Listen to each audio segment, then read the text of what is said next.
on your favorite Arkansas sports talk station. Why did that happen in Fayetteville, Arkansas? Dixon Street. It'll get you. Streaming live from HitThatLine.com. You want answers. I want the truth. You can't handle the truth. This is Halftime. Man, that ball got out of here in a hurry. With Phil Elson and Ty Richardson. Phil, you're one of the best baseball announcers in the country, and Ty, you're one of the best up-and-coming young talents in the broadcasting industry. You really do your homework. See ya, D-Mac. Hold on now, Ryan. D-Mac not looking back. Touchdown. How about that Heisman, Mark Jones? How do you like it? Wide open again. All right, hold on. It's almost halftime.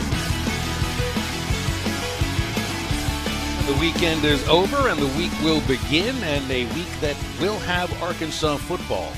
And actually a week that will also involve the two top-ranked teams in the country. How interesting that both Clemson and Alabama off last week or just a couple of days ago. And really not all that many, I don't know if you'd say interesting, but big games across the landscape of college football. Of course, the biggest in the SEC was Florida surviving a mistake-filled contest and a defensive struggle to take down Auburn 24-13. Got a lot of big games coming up this week. Florida visiting LSU. You got Alabama, Texas A&M, and, of course, Arkansas with what looks like a solid opportunity for a victory Saturday in Lexington. That's certainly something we'll be pushing around throughout the week. Phil Elson here. We appreciate you tuning in on Halftime. My partner, Ty Richardson, in the ESPN Arkansas studios. And I got to be honest here, Ty. I am expecting great things from you. Not really that you haven't given us great things for the entirety of this show for the last, about 60 weeks or so. But I think you're probably more well-rested and maybe, I don't know if the term would be mentally fresh than before, now that you don't have to worry about producing the morning show. So you feeling good today? I was so shocked. I mean, I got onto our halftime rundown page and this morning, and there wasn't much there. There usually is a lot going on. I had the sense that perhaps I might have gotten to that rundown before you. Then I remember that you're not on the morning rush any longer. So how you feeling with I guess like a full night's sleep? You don't have to get up at 3:00. Unfortunately, still had to wake up. And I say unfortunately, it's the gig that I signed up for, and it's not really an unfortunate. It's one of the few, if any, bad parts about this job. So we're still kind of in transition a little bit, but I anticipate that sooner than later, my hours will change from mid-morning to later in the night. So I still to get up a little early. Had a good solid weekend in Fort Smith and Fayetteville, so. Ready for a good week. Ready for Arkansas football to be back playing. Ready for a huge game between Oklahoma and Texas. Big 12 implications this weekend. I think it's going to be a good week, Phil. Well, and I was going to ask you about your weekend because I know we were kind of just like counting down to the red-white game.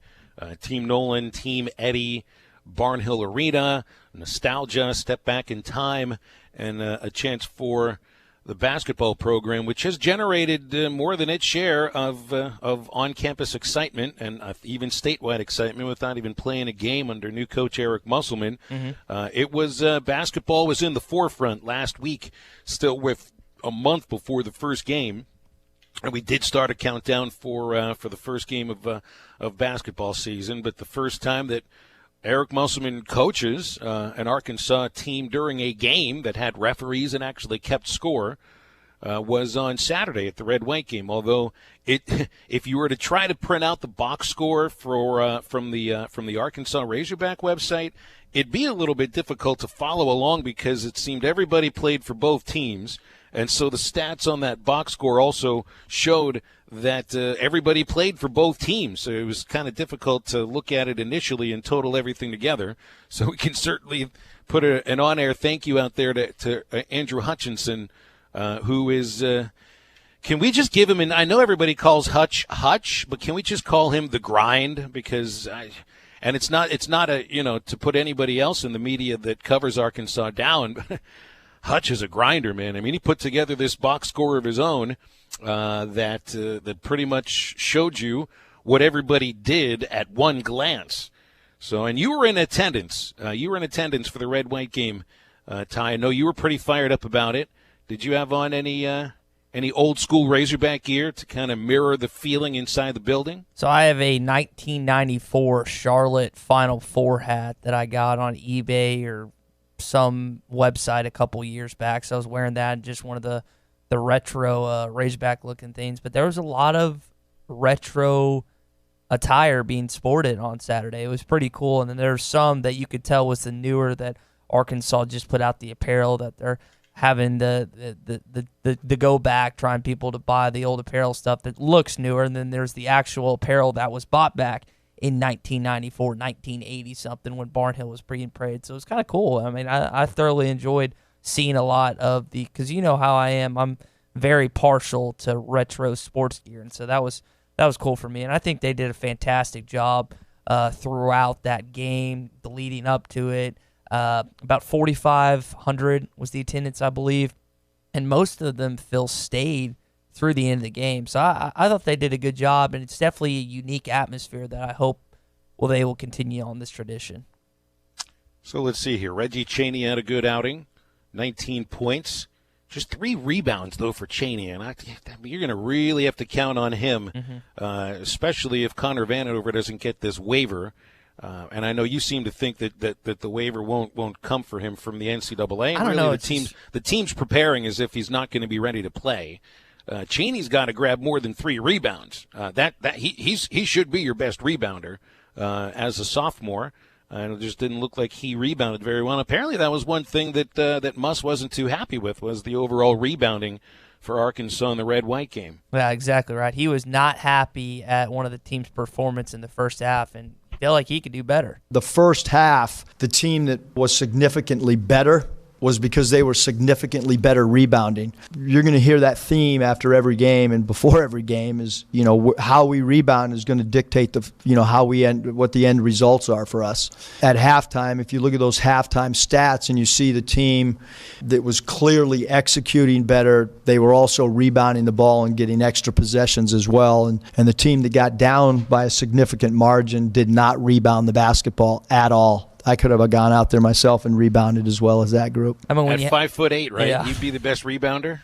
When you have a bunch of guys that are mid-sized for college basketball, especially kind of the way that the SEC is headed towards, where it's getting better and better, that leads to bigger big men. And Arkansas, outside of Connor Vanover, like the tallest guy's, 6'8", 6'9", maybe? And so they have to be, and it's not like they're, like Reggie Chaney's thick, but Ethan Henderson's not really thick. Adro's kind of in between those two, but there's not exactly a giant force down low. And even Connor Vanover, as towering as he is at 7'3", he's not exactly a defensive presence or is an imposing presence. That's not his game, which is fine, but that means you're just going to have to play with the mentality, play with the physicality, Phil, that you got to go after every rebound. And one of the things he liked is with Jimmy Witt will chase rebounds. He's really good at rebounding for his size and being a guard. So they're going to have to team rebound, man. They just can't rely on the big men, because if they do that this year, they're going to get killed on the glass. My friend Porter texts in on the Cherokee Casino hotline with a question that I don't even know if there's no answer to this. But it is a question I think that a lot of Arkansas basketball fans have, and it's about Vanover's eligibility. Porter wants to know, when will we find out? We don't know. Eric Musselman doesn't know. Connor Vanover doesn't know. And it's doubtful that anybody in the NCAA knows when they're going to make that decision. But that's definitely one decision that it's not that the season hangs on that, but Vanover can shoot. He made 3 of 6 3-point shots. Even at his slight build at 7'3", he would be one of the better rebounders on the team. And he had 7 boards in the red-white game, which tied Adro Bailey for the lead. So, I mean, and by the way, Musselman already getting on the team about rebounding. This is a theme that he has sounded from, I don't want to say day one, but from the moment he realized what his roster was going to look like, which is short. Tall on athleticism, tall on shooting ability and speed and maybe ball handling, but short on height and rebounding. So this is the first of many post-game pressers where I think Muss will be beating the rims essentially about rebounding. Here's Muss on Vanover's impact. It's not often, that you would say that your dribble drive lanes open up when a 7-2 or 7-3 guy is on the floor. But when Connor's on the floor, our passing becomes a lot better, our rebounding becomes a lot better, our offensive flow becomes a lot better. It's interesting if he'll get eligibility filled, but at this point in time, no one seems to know. Brought to you by our friends at Breeden RV in Van Buren. They're having their year-end clearance sale right now. Got great deals on new RVs, travel trailers starting at $99.95, fifth wheels starting under $30,000, and of course, Breeden RV gives all new customers maintenance for life for free. Check them out in Van Buren or at BreedenRVs.com. Breeden RV, home of the maintenance for life. We're coming back with some updates from Chad Morris of the SEC teleconference on ESPN Arkansas and HitThatLine.com. What's your name? What's your sign? You're listening to Halftime with Phil Elson and Ty Richardson. Tell me this, do you kiss on the first date? This is the Morning Rush. It's just amazing that when Eric Musselman is in front of the media or in front of the fans, and now we got to see what he's like, see him in that coach's role, to see how vocal he was, to see how detail-oriented he seemed to be with just the small things, like, for instance, calling a timeout because his team wasn't lined up correctly on the free throw line. I mean, that's the type of thing that you like to see if you're a Razorback basketball fan. Don't miss the Morning Rush. Weekdays from 6 till 9. Only on ESPN 95.3. At Chambers Bank, our Arkansas roots grow deep, and you can trust us as your partner for every banking need. From a simple checking account to your first home loan, whatever you need, big or small, we are here for you. With 18 convenient branches throughout the state and a full suite of online banking options, we will always be available when you need us. Family owned in Arkansas since 1930, Chambers is your full-service community bank. Bank with trust at Chambers Bank. Member FDIC, equal housing lender, NMLS 631520. Did someone say, I'm hungry? Visit 906 Cocktail and Cigar Lounge on the Avenue. Try the new panini sandwiches like the Chicken Pyro or the Cubana or the signature 906 wings. Jumbo wings roasted with honey bacon jam. Want some spice? Try the black and blue wings. Experience their salads, flatbreads, coffees and desserts, top shelf wines and liquors, premium beers, world-class cigars, all in an atmosphere that feels less like a lounge and more like a destination. Sample, indulge, escape. 906 Cocktail and Cigar Lounge. Treat your appetite on the Avenue. Have you been thinking about new windows or vinyl siding for your home? Then think Superior Siding and Windows. Superior Siding and Windows has been offering low-maintenance, energy-efficient products in the River Valley for over 40 years. Superior Siding and Windows also specializes in sunrooms, patio covers for carports, and much more. Call 646-7888 for a free in-home estimate. Superior Siding and Windows, 646-7888. Superior Siding and Windows. Look for us in the Yellow Pages and like us on Facebook. Hi, I'm Kelly Smith, owner of Dixie Digital Imaging, the Xerox authorized agency and dealer in the River Valley. The 29 new models of Xerox business printers and copiers represent a quantum leap forward in office technology. They are designed for the way we work today, safely and securely. They're powered by Xerox Connect Key technology. They're innovative and affordable with both black and white and color devices available. For more information, give Dixie Digital a call at 783-6600 or visit us at dixiedigital.com. Dixie Digital Imaging, bringing Xerox document innovations to the River Valley.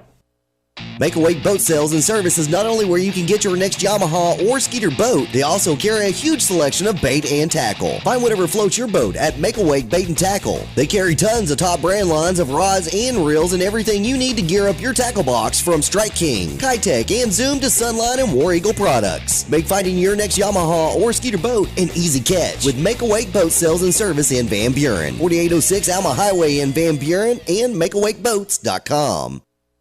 Looking to upgrade your fleet or needing professional service to your existing fleet? Carco International of Fort Smith offers the latest trucks and equipment in the industry. With over 70 years in the trucking and equipment business, they have the experience to keep you on the road. Carco International offers professional service after the sale. Carco International Parts Department supplies all makes, parts, and gives expert service. Carco International is the answer. Leave it to the pros to keep you on the road. Carco International, located at 2721 Midland Boulevard in Fort Smith. If football is being played, TGI Fridays in Fort Smith is the place to watch and enjoy, no matter the day of the week or time of the day. TGI Fridays has the game on and all your favorite beers, drinks, and appetizers, including $2 draft beers, $5 pitchers, and $3 specialty drinks, plus delicious appetizers like loaded cheese fries, boneless wings, skillet queso, and lots more for only $5. Football, food, and fun all day long. If it's game day, it's TGI Fridays, I-540 and Rogers Avenue in Fort Smith. ESPN 95.3.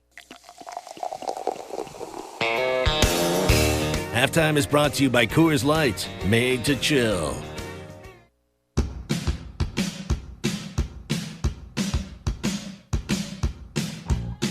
You're listening to Halftime with Phil Elson and Ty Richardson. Adams with it at the 45. Adams skipping. Adams gets outside. Watch out. Hits the sideline. The Jet. Touchdown, Arkansas. Back on Halftime on ESPN Arkansas and hitthatline.com. Phil Elson, Ty Richardson. You, if you want to be part of it. 877-377-6963. Good for a call or a text. That's the Cherokee Casino hotline. Brett from Spiro is already chiming in here, Ty, about OU with Texas on the schedule. He's picking Oklahoma by 14. Says the White Ponies are dragging the Longhorns all the way to the slaughterhouse. And we continue to be very proud that we are a Razorback-centric show who's got a Sooner fan that never misses, continues to laud the Sooners all throughout the week. But we just say keep it coming and keep on listening. Why say anything else? OU opens as a 9.5-point favorite. It's since moved up to 10.5 on most Vegas places. So I'm wondering where this is going to end at by the end of the week, because I think most people are expecting OU to win that football game. But Texas has shown the ability, like so many other rivalries in years past, that it's not always about who's the best on paper. Because in a rivalry game, especially to the heights of this one, Phil, it's not always about who's the better team when it comes to who you're just looking on a depth chart. Well, and so much of it's also who's healthy. And that's going to be a big piece to the puzzle this Saturday at Kroger Field with Arkansas and Kentucky. And Chad Morris right now speaking to the media at his, I was going to call it the weekly press conference, but he didn't have one last week since you didn't have a game. So it's weekly when you play. And they do play at 6:30 on Saturday, which, of course, you can hear right here on all of your ESPN Arkansas affiliates. So, and Chad Morris is talking about the idea that the bye week was all about, in 2 words, resetting and healthiness. And he says that the wide receiver position, Ty, should be full capacity for the first time in quite some time, are the words that Coach Morris says. And really, that's the first time all year, I think, is what he's really referring to. Should be getting Jordan Jones back. Trey Knox is a full go. Traylon Burks, full go. So, you're going to, from a position of strength, albeit a lot of youth, and now you get a guy in Jordan Jones back for the first time this season as well. Yeah, I think a lot of things are lining up for Arkansas to at least be able to compete in this football game. And I think what you have to take away is what they were able to put up against Texas A&M. Not exactly, and obviously they didn't get the win. I know they've done this in years past, but a lot of people heading into that game, based on the performance you saw from San Jose State, thought they were going to get their clocks clean. They didn't. I know they didn't come up with the win. But now you head down to Lexington this weekend against one of the worst teams in the SEC. Yes, there's the emotional response that the Kentucky faithful, the fans, the players, the coaches are going to receive from Jared Lorenzen Day impacting that football program. But this is not just a monumental doghouse team. Like this, they're not that good. Like Arkansas should be able to compete with them on the football field. And I know emotion's going to be high from them, but Arkansas needs to just be better than they have been. And that's a simple statement. It's a lot easier said than done, but this is a great opportunity to go get an SEC road win and get your first win in the Chad Morris era when it comes to conference wins, Phil. Wildcats 2-3, just like Arkansas, coming off a bye.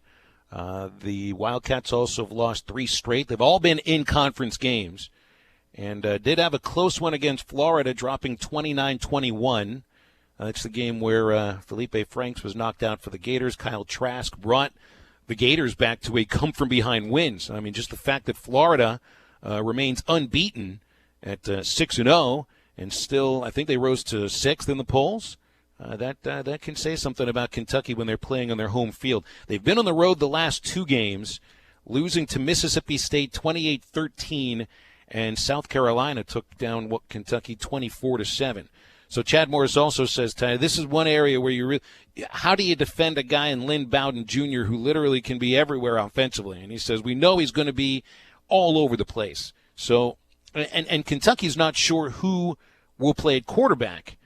Sawyer Smith, who had taken over for injured senior Terry Wilson had dealt with a shoulder injury during the last game against South Carolina. And so they used Bowden, who's probably one of the best wide receivers in the SEC, to even run a series at quarterback, where, by the way, he completed 3 of 4 passes. Only one they scored. He's their leading receiver with 30 catches.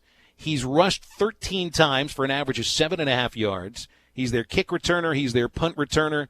He's going to be lining up behind center at some point on Saturday, don't you think? Think of him as a Dexter McCluster, Ole Miss, or a Percy Harvin, Florida, do-it-all guy for them. And this is a guy that threw and ran and caught 55 touchdowns his senior year of high school, number 4 athlete in the country, just a stud. The one thing that worries me about this football game is there's really not a lot of tape on him when it comes to quarterback. Chavis doesn't have a lot of things he can point to and look at. Yes, you can see what he's doing at the wide receiver position, but you know that they need to have tape on what he does as a quarterback. So if what's going to happen, based on what I've read from different Kentucky beat writers and stuff, there doesn't seem to be a lot of confidence in Walker Wood, and he was the 3rd guy on that depth chart. Sawyer Smith has just been banged up to the point that they don't even know if he's going to play. They're going to see how it goes, but we'll see what happens. But if Bowden comes in, Arkansas really doesn't have a lot that they can look at from this season and point to and say, I mean, you might, I don't know how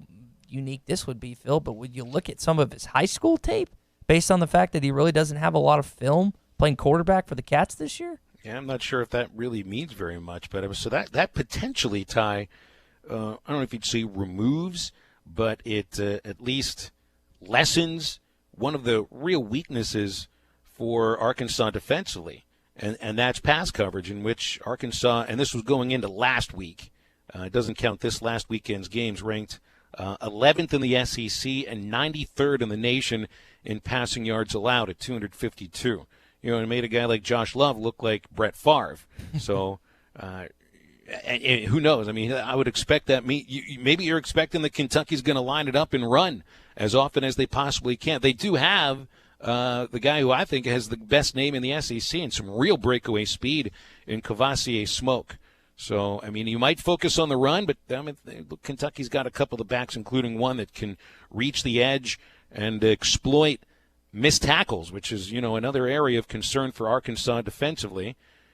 Chad Morris also saying need to put performances like A&M together week after week. That's the standard now.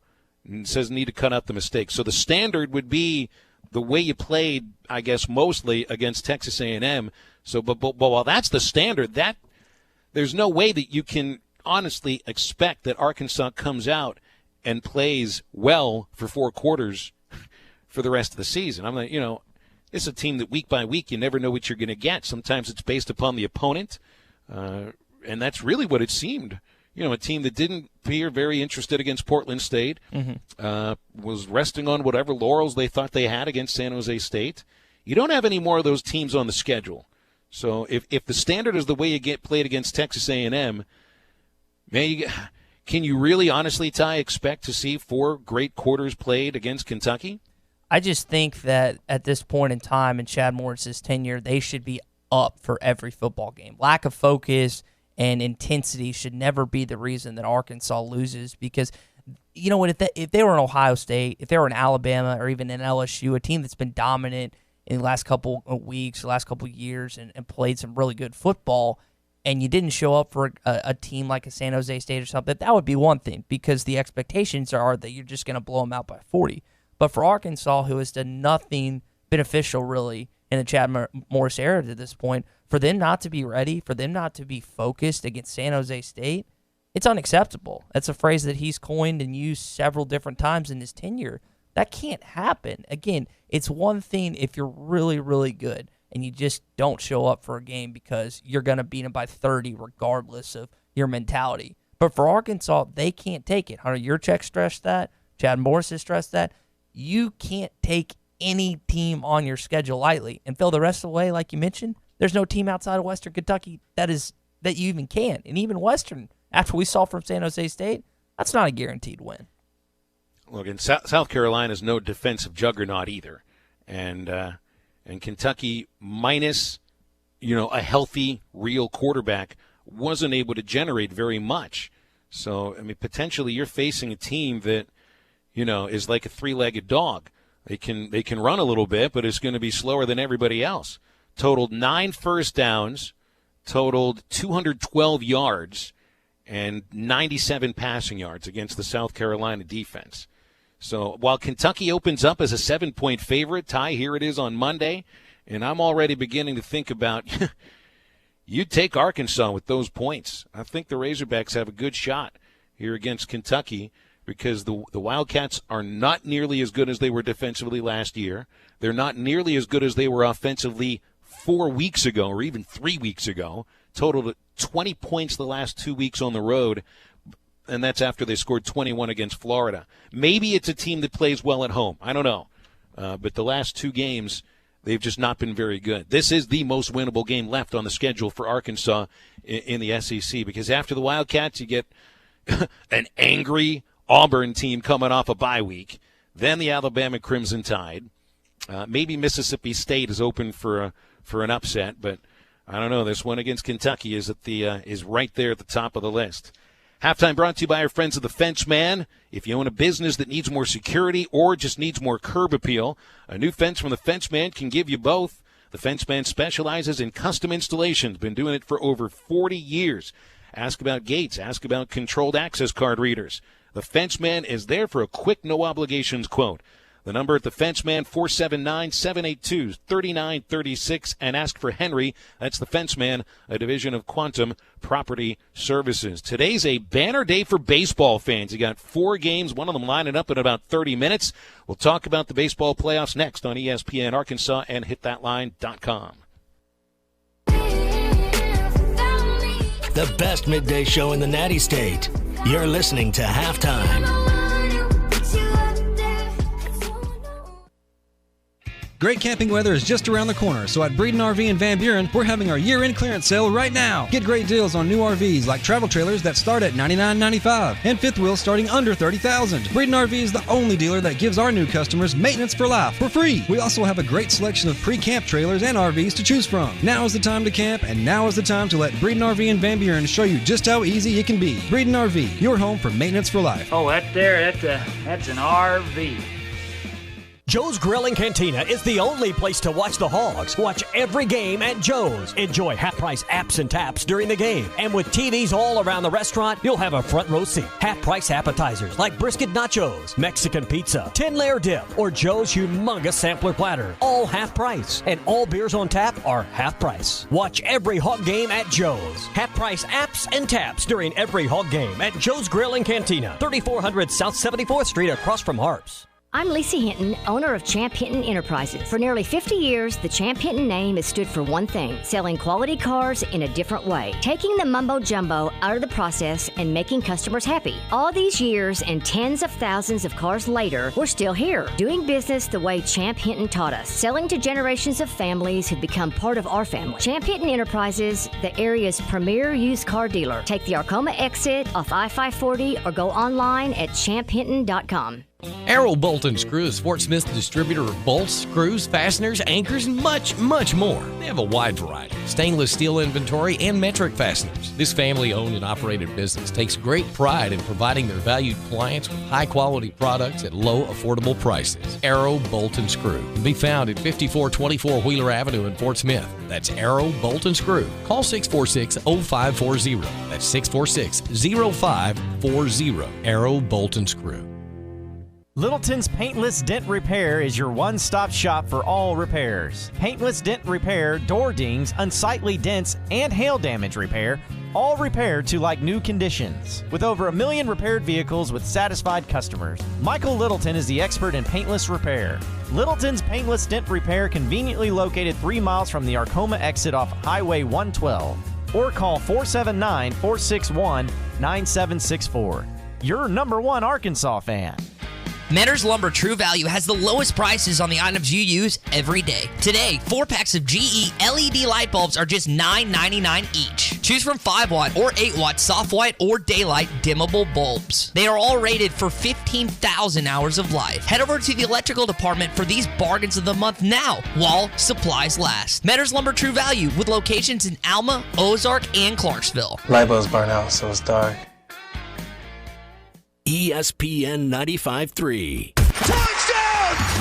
Halftime is brought to you by Supercuts, who supports local teams. Supercuts. We're super into the movement. Yeah, they got it going on.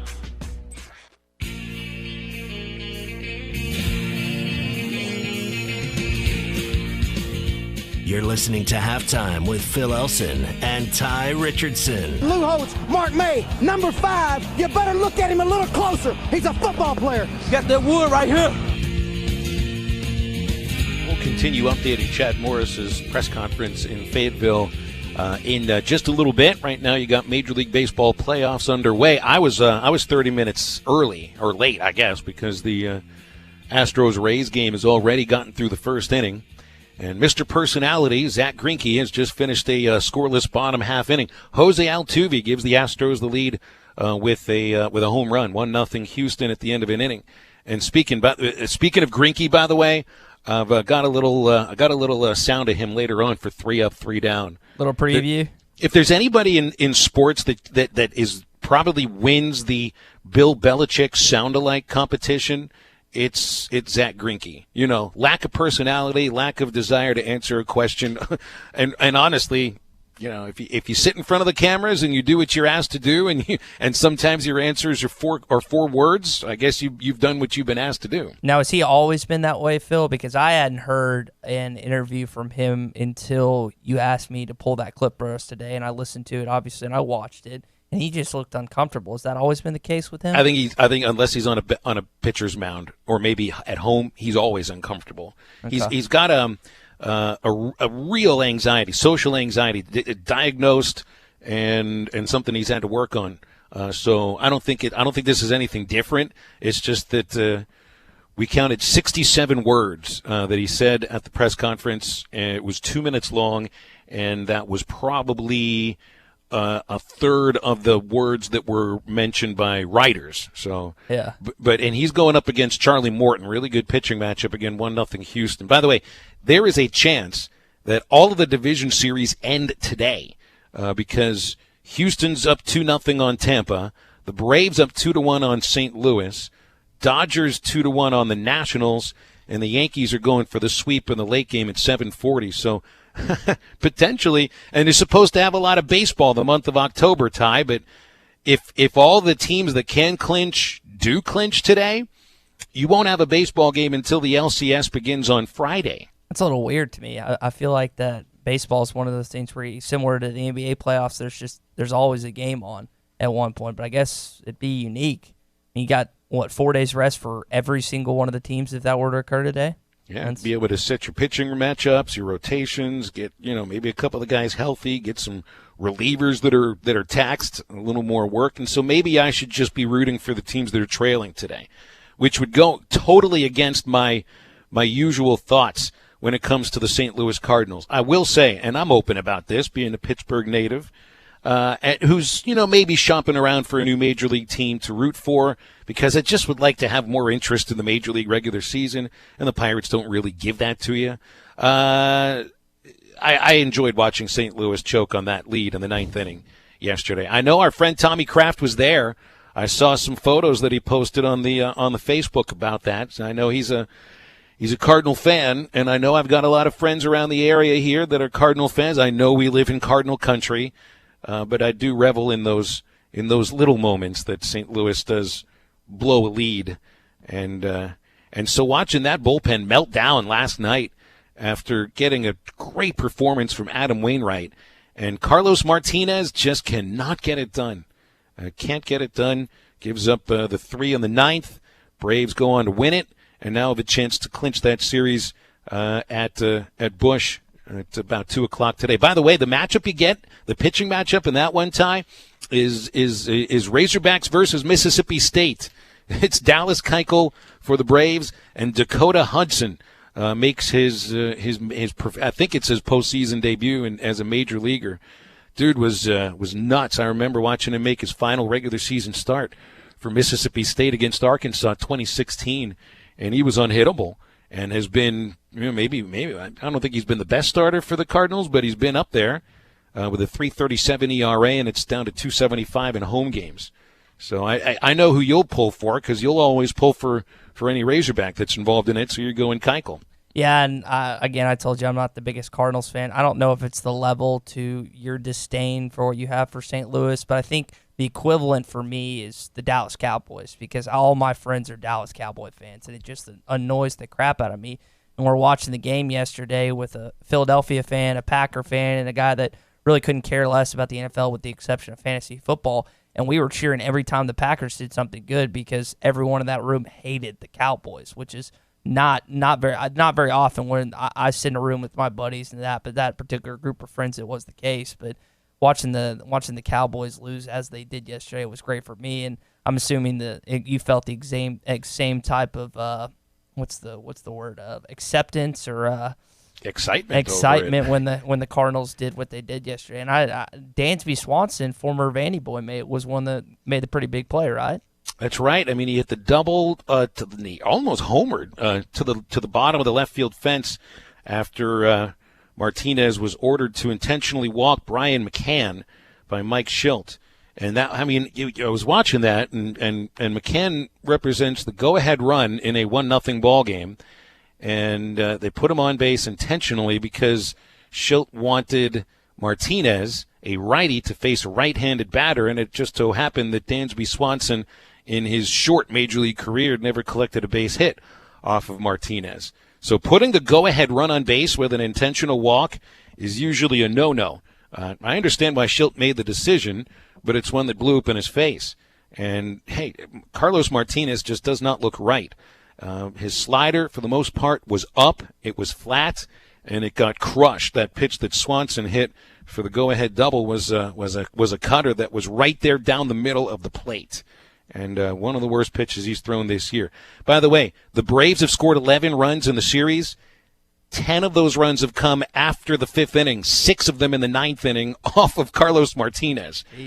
And Martinez didn't blow game 1, but he almost blew a 4-run lead in the bottom of the 9th, and then he does blow the game yesterday. So St. Louis, dangling by a thread, got the Dodgers and the Nationals at 5:40. Rich Hill versus Max Scherzer. It's Hill's postseason debut for this year. He was so good last season. I didn't write his numbers down, but he's one of the reasons the Dodgers came just that close to winning it all. Scherzer, who had a dominant inning in Game 2 of this division series, there was thoughts that maybe he would pitch yesterday, but Dave Martinez wanted to make sure he gave him a little bit of rest because the Nationals' plan, I mean, they're doing this almost like a college team would in a regional or in the College World Series. They're using their starters as relievers, which they did with Patrick Corbin yesterday, and it blew up.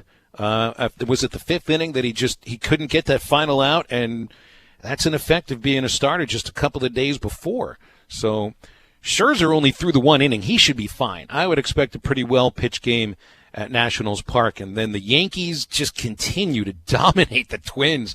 It's not just in this series, Ty, where they've outscored them 18-6, but all-time, and all-time for the Yankees versus Twins is since the year 2000, because they'd never met in the playoffs until this century.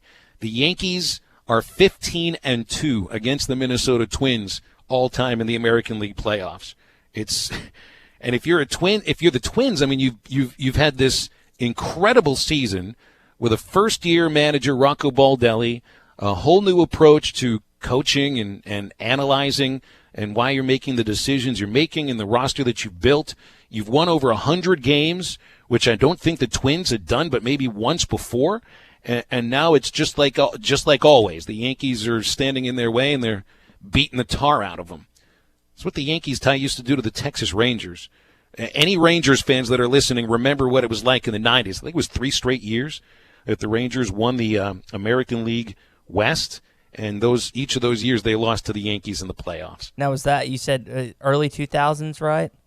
Well, that would have been the mid-'90s. Oh, mid-'90s. Mid to late 90s, I think. Those would be like the Pudge Rodriguez, Juan Gonzalez led Texas Rangers. It was just, I mean, and I liked the Rangers back then, so it kind of stunk to watch them always lose to those darn New York Yankees.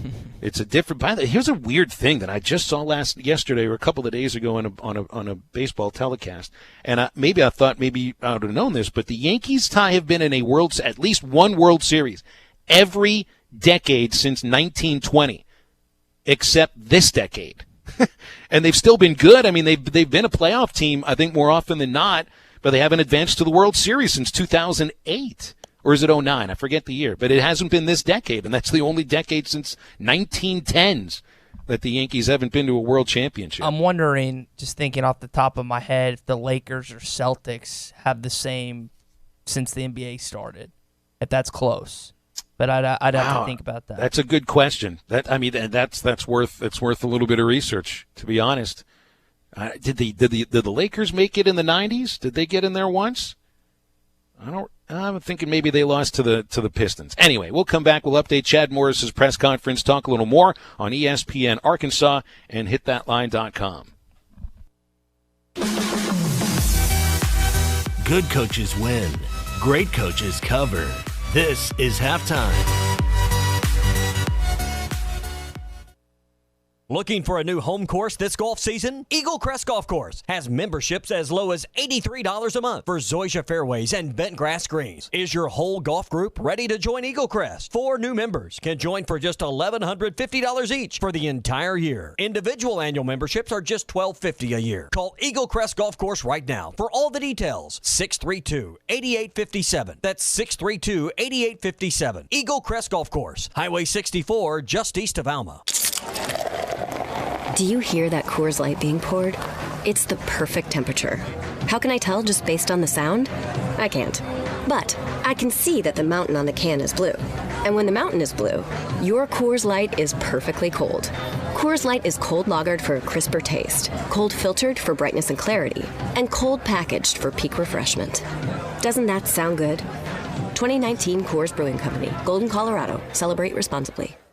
Harry Robinson Buick GMC has over 200 pre-owned vehicles to choose from luxury to economy and everything in between, including over 50 great vehicles with payments under $250 a month, certain to fit your needs and your budget.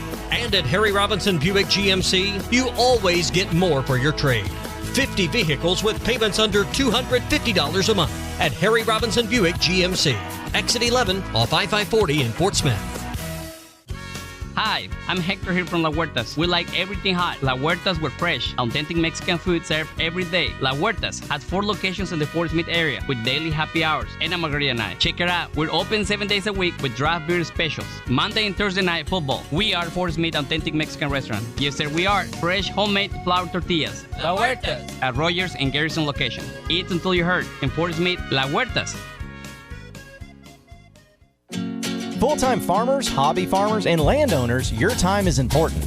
Make the most out of that time with a brand new Branson tractor from Bush Machine and Tractor in Fort Smith. With tractors from 19 to 105 horsepower, we have a tractor that will fit your needs. Ask Bush Machine and Tractor about their special financing options and free loader rebates. Bush Machine and Tractor in Fort Smith is Arkansas's #1 Branson dealer. Check their inventory at bushtractor.com.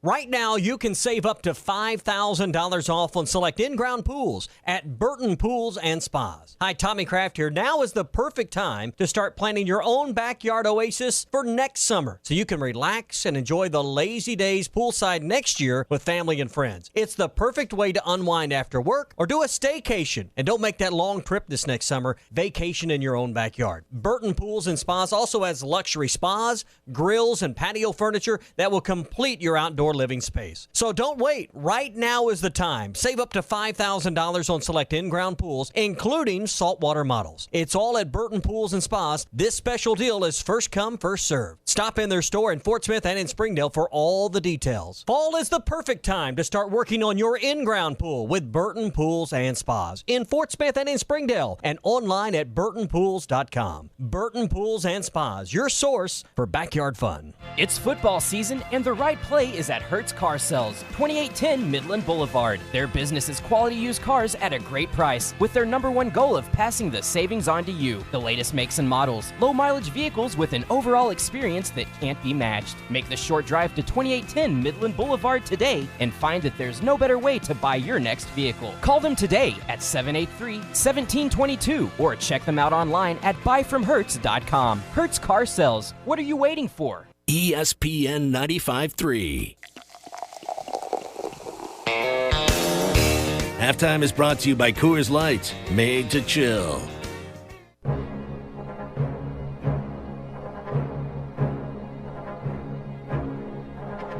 You're listening to Halftime with Phil Elson and Ty Richardson. Wide open in the middle of the field. Hayden inside the 20, inside the 10.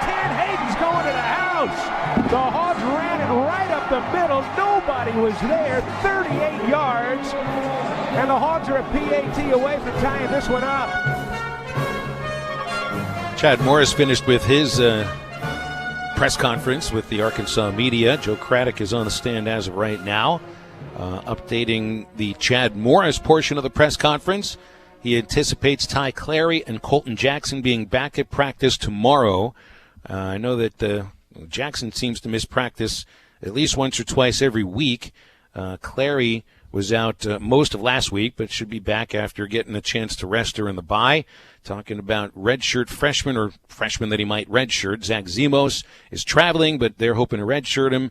And also gives, I think, a little insight into their plan for KJ Jefferson. He is traveling with the team, getting valuable scout team reps. And then Coach Morris goes on to say that all the freshmen that they anticipate redshirting are making an impact on the scout team. So that tells you KJ Jefferson is on the redshirt list. Eric Gregory fully healthy. Zach Williams is back and ready to play.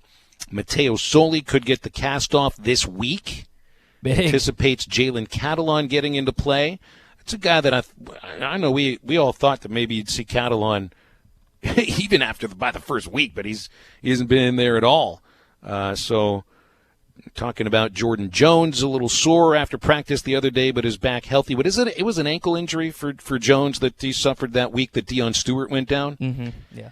And says this is Joe Craddock saying he thinks Amonte Spivey is close to getting some game action. Brady Latham, offensive line, Hudson Henry, tight end, and TQ Jackson, wide receiver, all freshmen that he thinks could get some more reps. So, and then the other thing is that they're saying Nick Starkel's fine. That injury suffered from the interception tackle against Texas A&M. The left arm is fine. He's feeling better. And Craddock also says that Nick is still developing. And again, Ty, aren't we all? Other news breaking today from the SEC conference that Arkansas will be playing Auburn next Saturday. It's going to be 11 a.m. on the SEC network. A couple of games are kind of up in the air at this point. I think it's kind of due to the records, but the other games that have been nailed down and cemented to where they're going to be playing, Missouri at Vanderbilt, that's going to be 3 o'clock that day on the SEC network. A&M taking on Ole Miss in Oxford, 6:30 on SEC network. Tennessee at Alabama, the cigar game is going to be 8 o'clock on ESPN. I bet Alabama just trounces them like Georgia did. But again, Arkansas, Auburn, Fayetteville next Saturday, October 19th, is going to be 11 a.m. on the SEC network. So the cigar game, you're going to have to educate me here, Ty.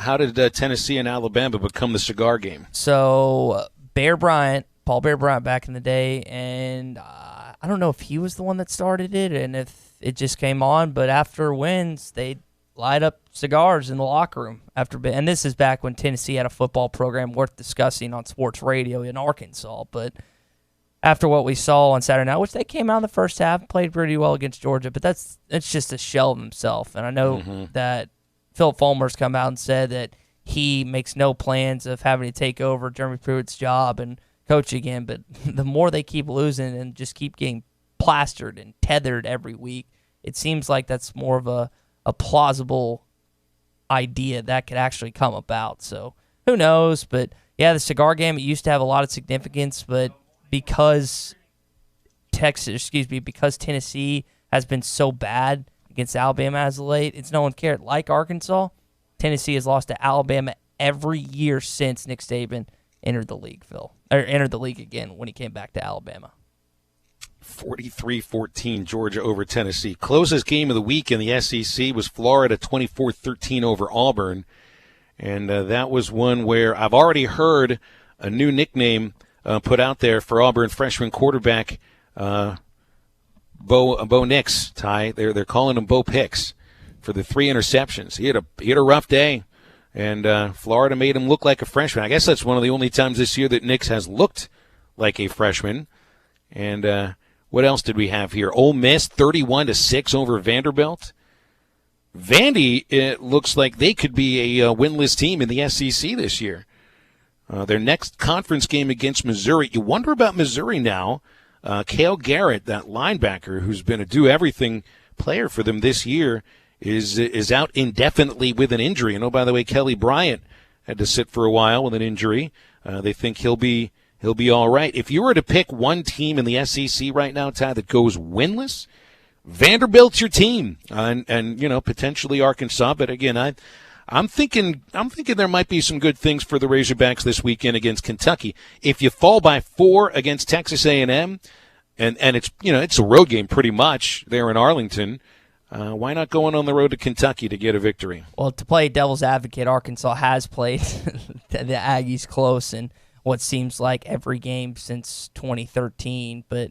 Yeah, and even, I guess 2013, because 2012 they got demolished in College Station. But, yeah, you hope you can take a little bit of the confidence, not overconfidence, and go into Kentucky and get a win. That's what it's all about. And I think that the focus and everything is going to be on just like it was Texas A&M. But then again, they could lay an egg like they have a couple times this season, a couple times last season. You just don't know what you're going to get with this football team. There's certain football teams you know where you're going to get every single week.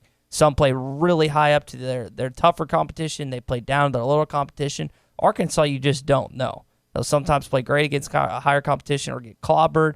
Lower competition, sometimes they'll beat them pretty good. Sometimes they'll get clobbered. Just one of those things where this football team's got a lot of question marks right now. There's a lot more questions than there are answers, Phil.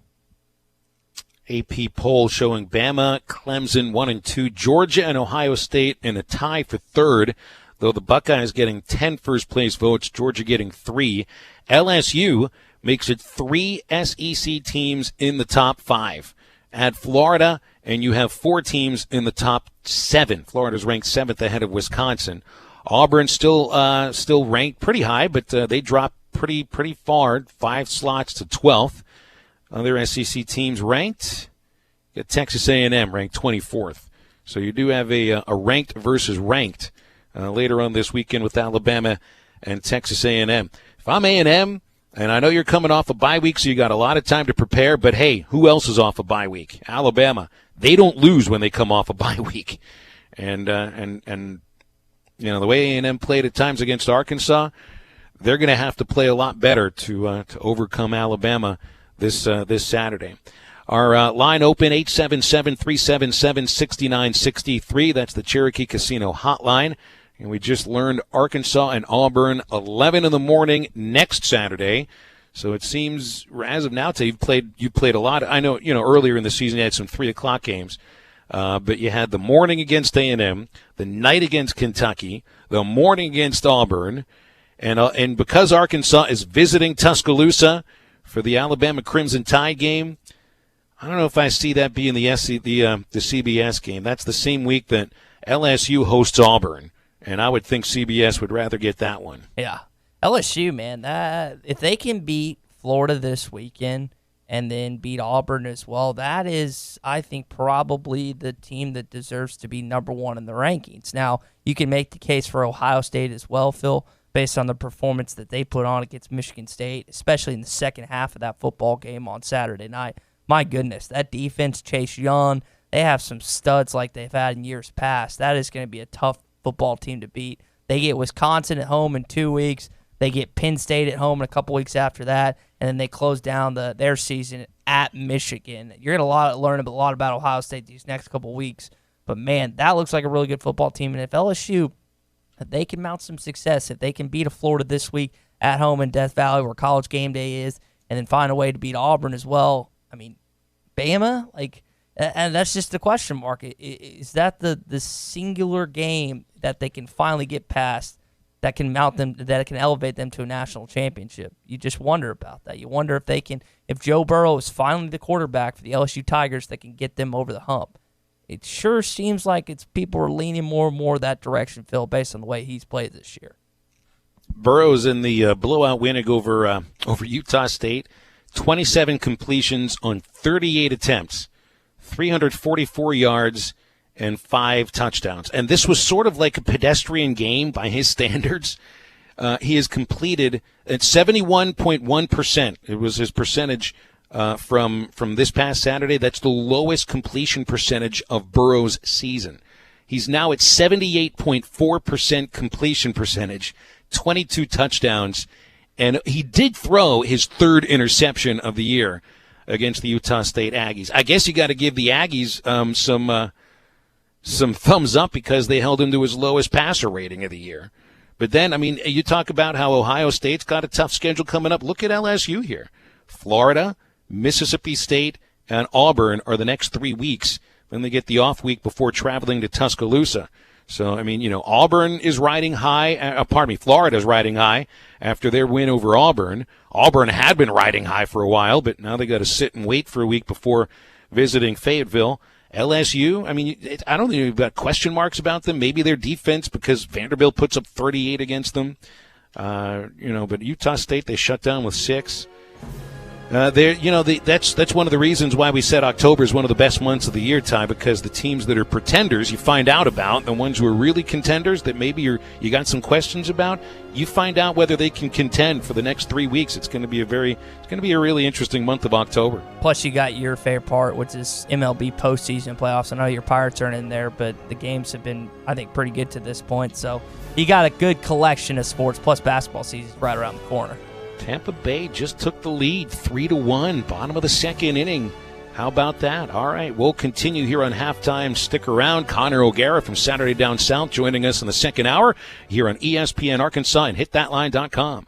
I'm Frank Mir, former UFC heavyweight champion. My career in the UFC was tough on my body. I was considering stem cell therapy, but now, thanks to water-soluble CBD from CBD American Shaman, my life is so much better. CBD American Shaman has a water-soluble product made with nanotechnology. The nanotech allows CBD oil to mix directly into the water in a cloud when other CBD oil would just float on the top of the water. American Shaman doesn't make claims. Their customers do. CBD American Shaman, a CBD like no other. Some people will never reach the top. Some will never even try. But anyone with a gall to push their limits knows the reward. Here's an offer that goes further. Get a Yeti Hopper Flip Egg Cooler, a nearly $200 value with a purchase of 4 new BF Goodrich mud terrain or all-terrain tires. Get where you need to be with Southern Tire Mart, just off I-540 at exit 14 in Fort Smith. See bfgoodrichtires.com/promo for complete details. Offer expires 10/8/2019. Void where prohibited. We've invented a new messaging system using the crisp sounds of Bud Light. Crisp Code. Lesson 42. This is how you say happy hour. It's happy hour. Let's go get some Bud Lights.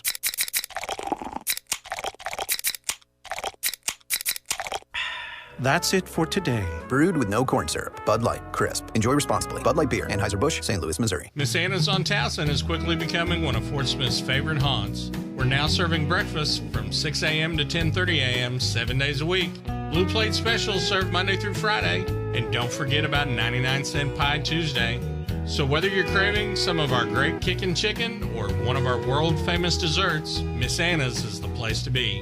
5001 Towson Avenue in Fort Smith, 649-6300. That's 649-6300. Fall has arrived. Back to school, football games, hunting season, and we know that you don't have the time to deal with an auto accident. Let Evans Body Shop help you through the process from beginning to end. Our caring office staff will take care of the insurance details, and our dedicated shop crew will make sure that your vehicle is repaired properly and beautifully, and that you are back on the road in no time. Come meet us today and see why we say we meet the nicest people by accident. Visit with us at 412 Gordon Avenue in Van Buren, just off Fayetteville Road. Evans Body Shop, where we meet the nicest people by accident. ESPN Arkansas weather. Our weather overnight, a cold front is moving through. Pretty good chance of showers and a few thunderstorms. Our lows 50 to 55. Tomorrow we'll start off with a few clouds and then turning sunny in the afternoon. Our highs in the lower 70s. We get a sunny day on Tuesday, low to mid 70s. I'm meteorologist Steve Hamilton with your forecast on ESPN Arkansas. Weather is brought to you by Hertz Car Sales, 2810 Midland Boulevard in Fort Smith. You can call them today at 783-1722 or check them out online at buyfromhertz.com. I hate everything you just said. KERX Paris Fort Smith. This is Halftime, coming at you from the Busch and Busch Light Studios on ESPN 95.3. They're hilarious. Touchdown! Halftime is brought to you by Supercuts, who supports local teams. Supercuts. We're super into the movement. Yeah, they got it going on. Good morning, Vietnam! Broadcasting live from the Bud Light Studio. I love Arkansas. I love everything here. Give me that thing here. Woo!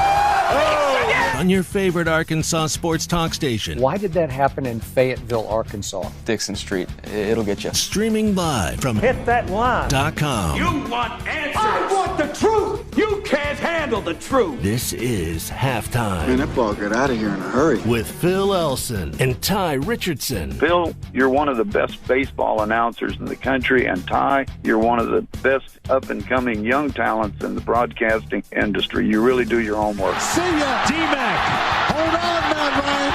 D-Mac not looking back. Touchdown. How about that Heisman, Mark Jones? How do you like it? Wide open again. All right, hold on. It's almost halftime.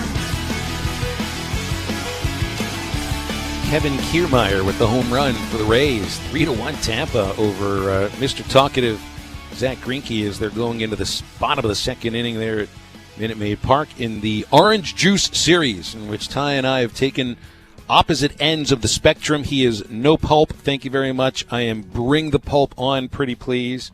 I don't know if that means you root for one team over the other, but we certainly know which way we like our orange juice. I can't understand the mindset behind having pulp, liking pulp. Like, I can deal with it. I'm not going to complain that much, but the fact that you intentionally would get orange juice with pulp when you have the option to get no pulp makes no sense to me. Can I ask you it's not a personal question, Go ahead, but dude. Do I say the word orange in an odd fashion? Because I get a lot of crap for that. The way that I say orange. You go ahead and say orange. It. Or you see, you go with the O, with the closed mouth O. I go with the wide mouth O because I think that's growing up around New Yorkers. My parents always called it oranges come from Florida. And I get a lot of crap about that around Arkansas. Though it's them giving it's everybody in Arkansas giving me crap for the way I sound, which I'm fine with. Bring it. It's probably not going to change the way I pronounce that fruit anyway. So I had a buddy that moved to Little Rock in 7th grade from Wisconsin. I think Madison, but him and his dad both had very distinct accents, and it was very weird to hear him talking, especially being in middle school at the time where you're used to everyone sounding the same around you. And then this kid from Wisconsin comes in. His dad works from home, so he still has that kind of same accent. The kid now that's the same age as me, he doesn't have that. He's more Southern and has that accent. He's kind of blended in a way or two now, but people pronounce things different ways. It's tomato, tomato, potato, potato, and it's just one of those things where you're never going to sound exactly like you're from here, just like I'm never going to sound like I'm exactly from Pittsburgh if I were to move up north. It doesn't really matter. I'm 42 years old, close enough to 43 that I can say I'm like 42 and 2/3. Yeah. And I've heard a lot of different dialects. I still have never heard a single person call a tomato a tomato or a potato a potato. And if anybody did say that, I'd look at them and say, you're just saying that to sound different, aren't you? Yeah. I think, I know some people say, supper, or I'm trying to think, because we had this joke a while back. I think I was messing with you. You don't say pop, do you? No, that is a Pittsburgh saying, and I refuse to say pop. Okay, well, pop was like, who you referred to as your father in some cases. I drink soda, minimal amounts, though. So some people, including myself in the South, I'm going to have a Coke today, and that means I'm going to get a Dr. Pepper. Right. Even though the Coke is distinctly for Coca-Cola, but some people in the South say that I'm going to have a Coke, but that could be a variety, like root beer, Sprite, Dr. Pepper, whatever it may be, or it could just mean a Coke. But I kind of associate Coke with soda overall, even though that's not necessarily grammatically correct. But there's different tidbits for everyone from wherever part they're from. So does somebody ever, order a Coke and the waiter or waitress says to you, "Well, we have Pepsi, is that all right?" And they say, "Well, that's what I meant." I don't think anyone's ever said that in the history. Nobody's ever said that before, have they? In the history. Hacker and Harrison wants me to pronounce towel. Is there a different way to pronounce towel? I don't think so. Towel? Towel? I don't think there's any different way, Hacker, but I'm giving it a shot. Ross in Paris texted in on the Cherokee Casino hotline and asked about Connor Vanover. He was at the Red-White game along with you. He's got to change my mind, which we usually hold until Wednesday, and he thinks Vanover gets pushed around in the SEC because he's super thin. Change my mind. And I guess I should look at the roster to see what they've got his weight listed at. But I mean, to me, he looks like he would be pushed around a little bit. And I know the idea that, when you're forced to redshirt or you just do redshirt, coaches do that for a reason. When they ask you to redshirt, and a lot of times it's to build up weight, to build up muscle. I see baseball doing that with guys quite a bit. That's why Jacob Nesbitt sat for a year, and also there really wasn't a position for him to play. But it would seem that while having Vanover would really pay some dividends this year because of the height and the lack thereof from other spots on the roster, that it could also do a world of wonders for him to sit and just focus on bulking up, getting stronger, and trying to work on quickness with that added muscle. I would agree with you. I think that I know a lot of Arkansas fans, they see a shiny, bright new object, that being Connor Vanover. They saw a kid that was a pretty good shooter in the red-white game, but for his own development, for his own purposes, and I think Eric Musselman and his staff would have the exact same thinking along these lines. They would be much better off him not getting the waiver and him having a year to develop, get stronger, get quicker, because there were parts of that ball game, Phil, where he was just getting kind of shoved around a little bit, and he's not elite defender when it comes to pick and roll situations and stuff like that. You can't just hide him 24/7. Now, you might play a little zone, hide him in there. And I'm not going to say hide's not diminishing him, but if you just watch him play, he's not that good on the defensive end. He is going to hurt more than he helps on the defensive end based on just his movement and stuff. Now, there's other things that he does on offense quite well, when particularly shooting the basketball. But, yeah, there's work to be done, just like there is for everyone else on the basketball team. More text coming in about how to pronounce, and I think Scott's right about this. Instead of in the South it being potato versus potato, tomato, tomato, wouldn't it be tomato or mater and potato or tater? And that's actually how I've heard a lot of people refer to these. Well, tomato's a fruit, potato's a starch, but I've heard the mater and tater thing. I've never heard potato or tomato. Scott, I think you nailed it, my man. Well done. I really do. By the way, I just saw an instance of, you want to know when you have a great curveball, Ty? Yeah. It's when the batter swings and misses and the pitch hits him. That's what just happened to Michael Brantley, a veteran hitter. Brantley's been around 12 years or so, and he just swung and missed at a curveball that Charlie Morton hit his back foot with. When you can swing and miss at a pitch that was right there for just a brief moment and then hit your back foot. Yeah, I mean, people have said, I've heard this all year, Charlie Morton might have the best curveball in baseball. We just saw one reason why. Still 3-1 Tampa over Houston. And Porter wants to add on salmon or salmon. Now, I don't go the salmon route. It is salmon with a silent L. All right, well, let's get a look at these picks here. By the way, Ty, I did a Google search earlier today that I don't know if this would anger you or not. It was can hot sauce be dangerous? And I got an answer here on Quora.com, about a place called Munchies 420 that had a wing challenge. I guess maybe they infused that hot sauce with something else at Munchies 420. And they made you sign a waiver. I don't want to be forced to eat something that I've got to sign a hospital waiver for. Can we at least agree upon that? Yeah, that's fair.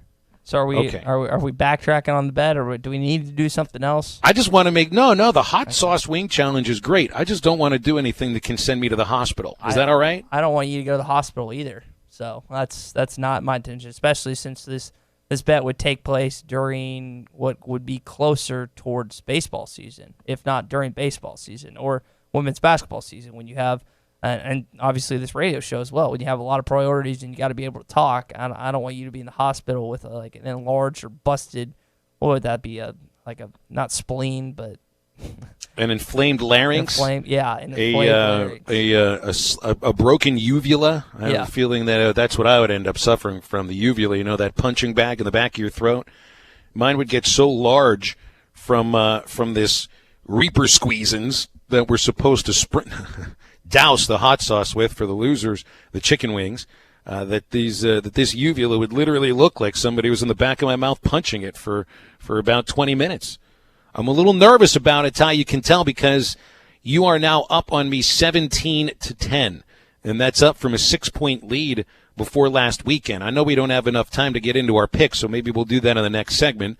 Plus, a little thing on Arkansas recruiting that involves potentially one player that Arkansas doesn't want, that they might feel forced to recruit because a couple players they do want to go where this other kid is going to school. Brought to you by our friends at Breeden RV in Van Buren. There's a sale right now. It's for clearance. Travel trailers at $99.95. Fifth wheel starting under $30,000. And, of course, Breeden RV is the home of maintenance for life for free. That's Breeden RV in Van Buren. You can start a new adventure today at BreedenRVs.com. We're here on halftime. You can get with us at 877-377-6963. That's the Cherokee Casino hotline. And, by the way, the Rays still up 3-1 on Houston in the second inning on Major League Baseball playoff day. We're back after this break on ESPN Arkansas and hitthatline.com. You're listening to Halftime with Phil Elson and Ty Richardson. Follow them on Twitter at Phil Elson PXP and at Ty Sports Radio. This is the Morning Rush. It's just amazing that when Eric Musselman is in front of the media or in front of the fans, and now we got to see what he's like, seeing him in that coach's role, to see how vocal he was, to see how detail-oriented he seemed to be with just the small things, like, for instance, calling a timeout because his team wasn't lined up correctly on the free throw line. I mean, that's the type of thing that you like to see if you're a Razorback basketball fan. Don't miss the Morning Rush. Weekdays from 6 till 9. Only on ESPN 95.3. This is Mark Hurst at Hurst Family Dental Care. October is our anniversary month, and to say thank you for 2 amazing years, we want to give something back to you. If you're a new patient to our office and call during October to schedule a cleaning appointment and mention this ad, we will include a comprehensive exam at no additional cost. If you're one of our existing patients and call during October, we will give you a $100 credit toward any planned treatment. Give us a call at 474-1972 and mention this ad and let us show our appreciation to you. Hurst Family Dental Care, a name you know and a name you can trust. Right now, I'm holding a perfectly ice-cold Coors Light. You know how I know it's the perfect temperature? Because the mountain on the can is blue. And also, it's really cold. Every Coors Light is cold filtered, cold lagered, and cold packaged. Notice how many times I said cold? 3 times. It's that cold. So make sure the mountain on your can of Coors Light is blue, because that means it's ready to enjoy. 2019 Coors Brewing Company, Golden, Colorado. Celebrate responsibly. Full-time farmers, hobby farmers, and landowners, your time is important. Make the most out of that time with a brand new Branson tractor from Bush Machine and Tractor in Fort Smith. With tractors from 19 to 105 horsepower, we have a tractor that will fit your needs. Ask Bush Machine and Tractor about their special financing options and free loader rebates. Bush Machine and Tractor in Fort Smith is Arkansas's #1 Branson dealer. Check their inventory at bushtractor.com. B&J Comfort Solutions provides home comfort and energy solutions to the River Valley, specializing in residential sales, service, and installation, offering only the absolute best customer service around. Call in for any of your service, maintenance, or replacement needs. B&J Comfort Solutions offer an industry-leading 5-year labor warranty on all new system installations. Veteran-owned and operated, and satisfaction is always guaranteed. Contact B&J Comfort Solutions today at 479-646-0284.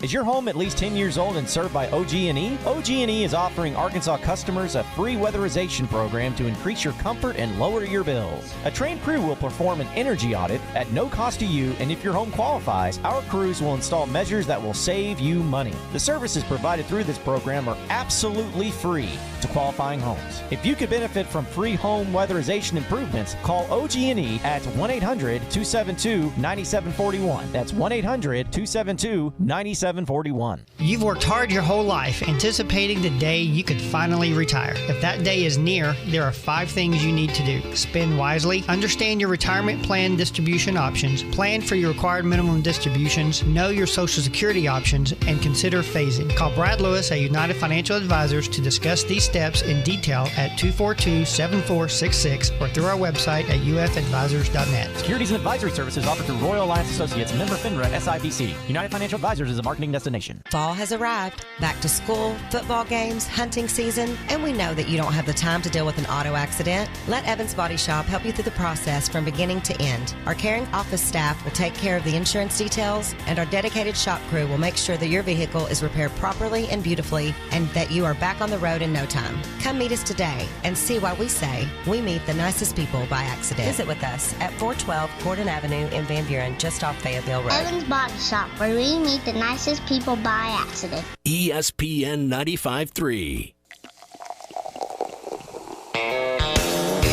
Halftime is brought to you by Coors Light, made to chill.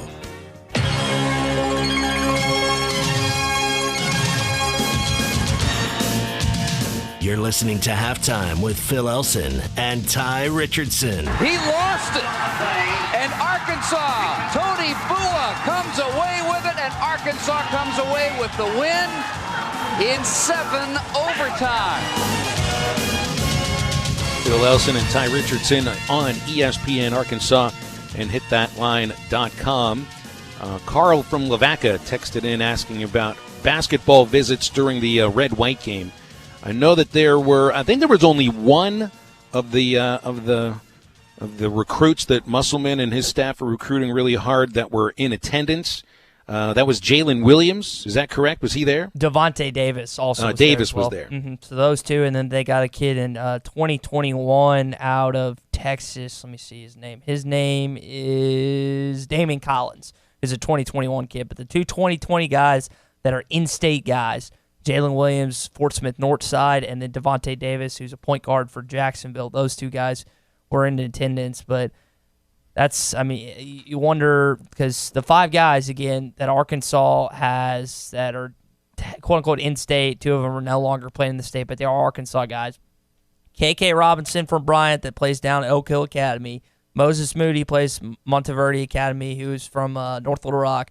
Jalen, Devontae, and then Chris Moore at West Memphis. So you got 4 4-stars that are either playing in the state currently or did play in the state that are from Arkansas. So you kind of wonder how that whole situation works out, Phil. Well, speaking of recruiting, let's switch over to football for a minute here. And can we say, although he's not officially decommitted from Arkansas, that Martavius French is a decommittal for Arkansas, because he's shopping himself around there and doing it rather openly, which is his right now. I mean, when you commit verbally, you obviously know that that's not putting your name on a piece of paper and signing the actual commitment that matters. But French, who's been committed to Arkansas for 2 months, a 4-star linebacker out of Whitehaven High School in Memphis, Jeremy Pruitt was at his game this past Friday, made the trip from Knoxville, and it's really not just because French is there, but Bryson Eason, a 4-star linebacker that Arkansas is recruiting heavily, and linebacker defensive back Tamarian McDonald, a 3-star recruit who is committed to Mississippi State, but Arkansas not recruiting him. Now, these 3 kids, Ty, it looks like they are looking at their trio, the 3 amigos, as a package deal. And these are words that came, maybe he didn't say package deal, but French pretty much admitted to the idea that these 3 kids expect to play together in college. And that means if Arkansas wants him, if they're going to not call his bluff, they're going to have to start recruiting him. This is from Ryan Callahan, who writes for 24/7 Sports in Tennessee.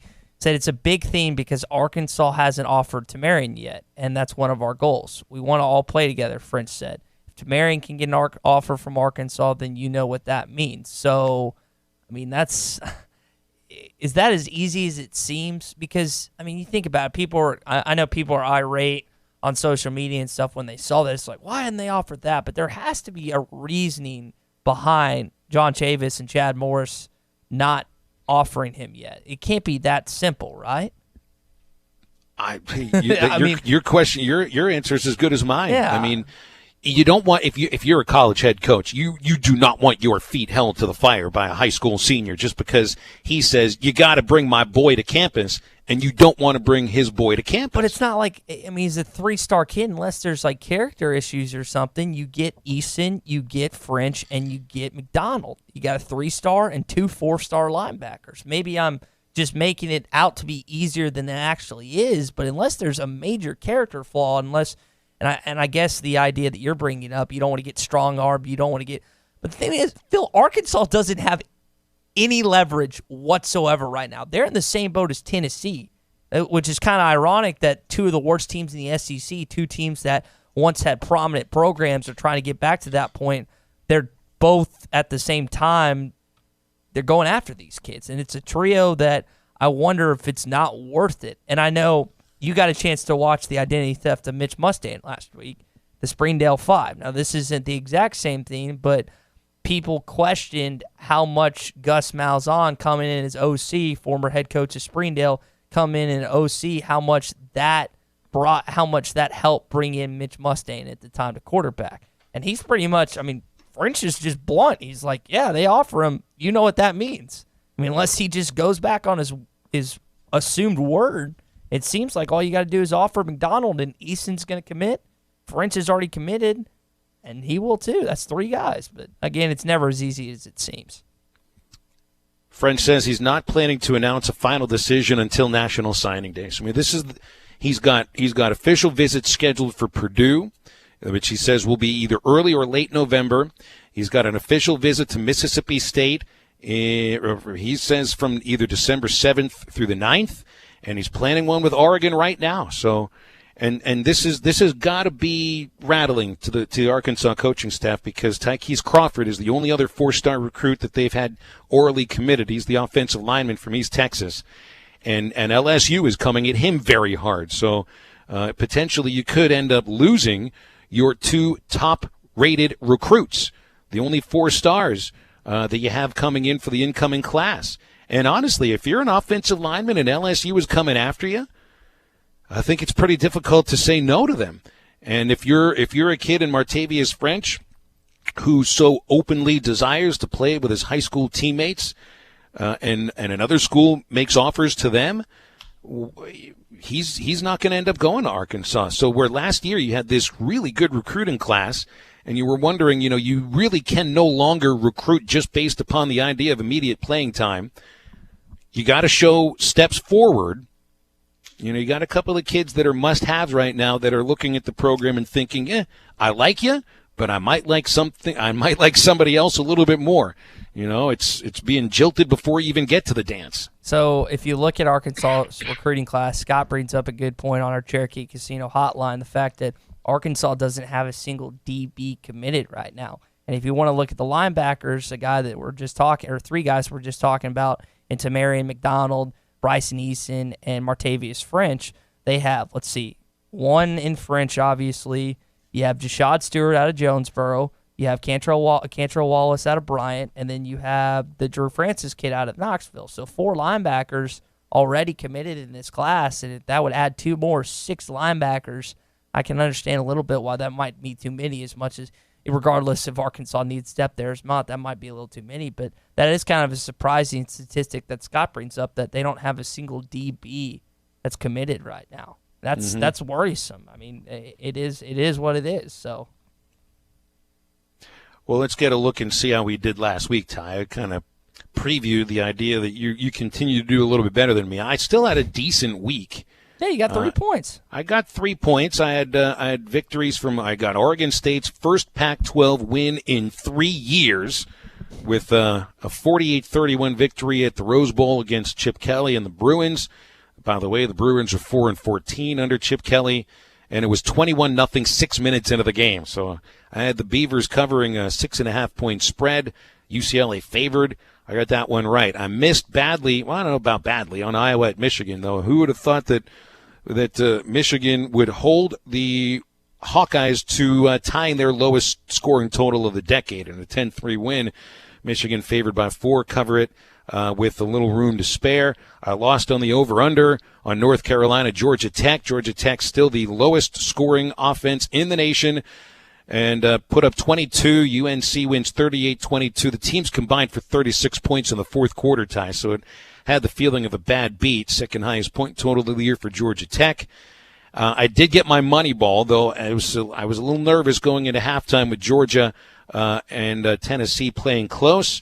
But 33 unanswered points from UGA, and they did cover that 24.5-point spread with some room to spare. By the way, UT 1-4, their only victory against FCS Chattanooga. So I picked up 3 points, but you also picked up 4. Vandy clobbered Ole Miss. Ole Miss clobbered Vandy this weekend, so that was a good pickup for me. Similar to your Georgia pick over Tennessee, that just seemed like very obvious to me. Michigan State, they got beat by Ohio State. I was a little worried for a little bit because Ohio State couldn't pull away, and then they started to late in the second half, so I picked up that one. I trusted in Bo Nix. He let me down a little bit. Really not just him, but that offense didn't get going from the ground game that they're so used to. I know Florida's got a really good defense, so props to Dan Mullen for the Gators for standing up tall to them. Oklahoma State, Texas Tech, that went over by a lot, like 17.5 points. That was an easy win for me. I think it was early in the fourth quarter where they covered the over, so I was pretty happy. And the fact that Texas Tech was the one that really was the offensive football team in that game was pretty surprising, but I'll take a win either way. So, again, the betting totals, 17 for me, 10 for Phil, and we'll see if the separation continues or you respond in week 7 or week 6? I think it's week 7, right? Yeah, week 7 is what you got coming up here. And so, that makes it this is the halfway point of the college football season, Ty, at least if you're just going by the regular season. John in Nashville on the Cherokee Casino text line says something that I've been kind of asking for here. He says, Ty's a little more of the football guy, I'm more of the baseball guy. Maybe we do picks on both of those sports. Average the two before a punishment is finally handed out. The only issue with that is college football season and baseball season only coincide for the most part in September and October. So it's already a week into October. We might be too late for that. And, the tradition was to do our picks on Friday for college football season. And I don't know if there's a way to backtrack what we've already started, John, though I certainly appreciate your effort to attempting to get me to try to do a little bit of backtracking, because as of right now, I'm going to need a huge comeback during bowl season. Otherwise, I'm dousing my tongue in hot sauce that I got to sign a hospital waiver for. We'll come back after the break with Connor O'Gara from Saturday Down South, so stay tuned. Ready, set, let's roll. Ready, set, let's roll. When in doubt, expense it. You're listening to Halftime. Slide girl by my side, girl, yeah, we can run. Great camping weather is just around the corner, so at Breeden RV in Van Buren, we're having our year-end clearance sale right now. Get great deals on new RVs like travel trailers that start at $99.95 and fifth wheels starting under $30,000. Breeden RV is the only dealer that gives our new customers maintenance for life for free. We also have a great selection of pre-camp trailers and RVs to choose from. Now is the time to camp, and now is the time to let Breeden RV in Van Buren show you just how easy it can be. Breeden RV, your home for maintenance for life. Oh, that's an RV. Joe's Grill and Cantina is the only place to watch the Hogs. Watch every game at Joe's. Enjoy half-price apps and taps during the game. And with TVs all around the restaurant, you'll have a front row seat. Half-price appetizers like brisket nachos, Mexican pizza, 10-layer dip, or Joe's humongous sampler platter. All half price. And all beers on tap are half price. Watch every Hog game at Joe's. Half-price apps and taps during every Hog game at Joe's Grill and Cantina. 3400 South 74th Street across from Harps. Supercuts of Arkansas is raising breast cancer awareness and donating to Bright Pink. Bright Pink is the only nonprofit organization that focuses on prevention and early detection of breast and ovarian cancer. Join the fight, breast cancer awareness. Donating to Bright Pink, the only nonprofit organization. Supercuts, help them reach their goal of $15,000. Supercuts is conveniently located and serving its community 7 days a week. Supercuts, they're super into the movement. Supercuts, fresh, clean, sharp. We've invented a new messaging system using the crisp sounds of Bud Light. Crisp Code, Football Edition. This is how you say, game tonight. Bring Bud Light.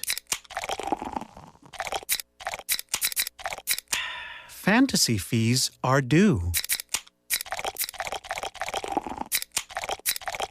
That's it for today. Brewed with no corn syrup. Bud Light, crisp. Enjoy responsibly. Bud Light Beer, Anheuser-Busch, St. Louis, Missouri. Tired of all the broken promises and broken equipment at your current gym? The Fort Smith Athletic Club is the nicest and most well-equipped fitness and tennis club in the area, with a state-of-the-art fitness center, Pilates, fitness classes, personal and group training, and the best tennis facilities in the region. 7 outdoor courts, 5 indoor courts, plus pickleball and racquetball courts, and free child care is included.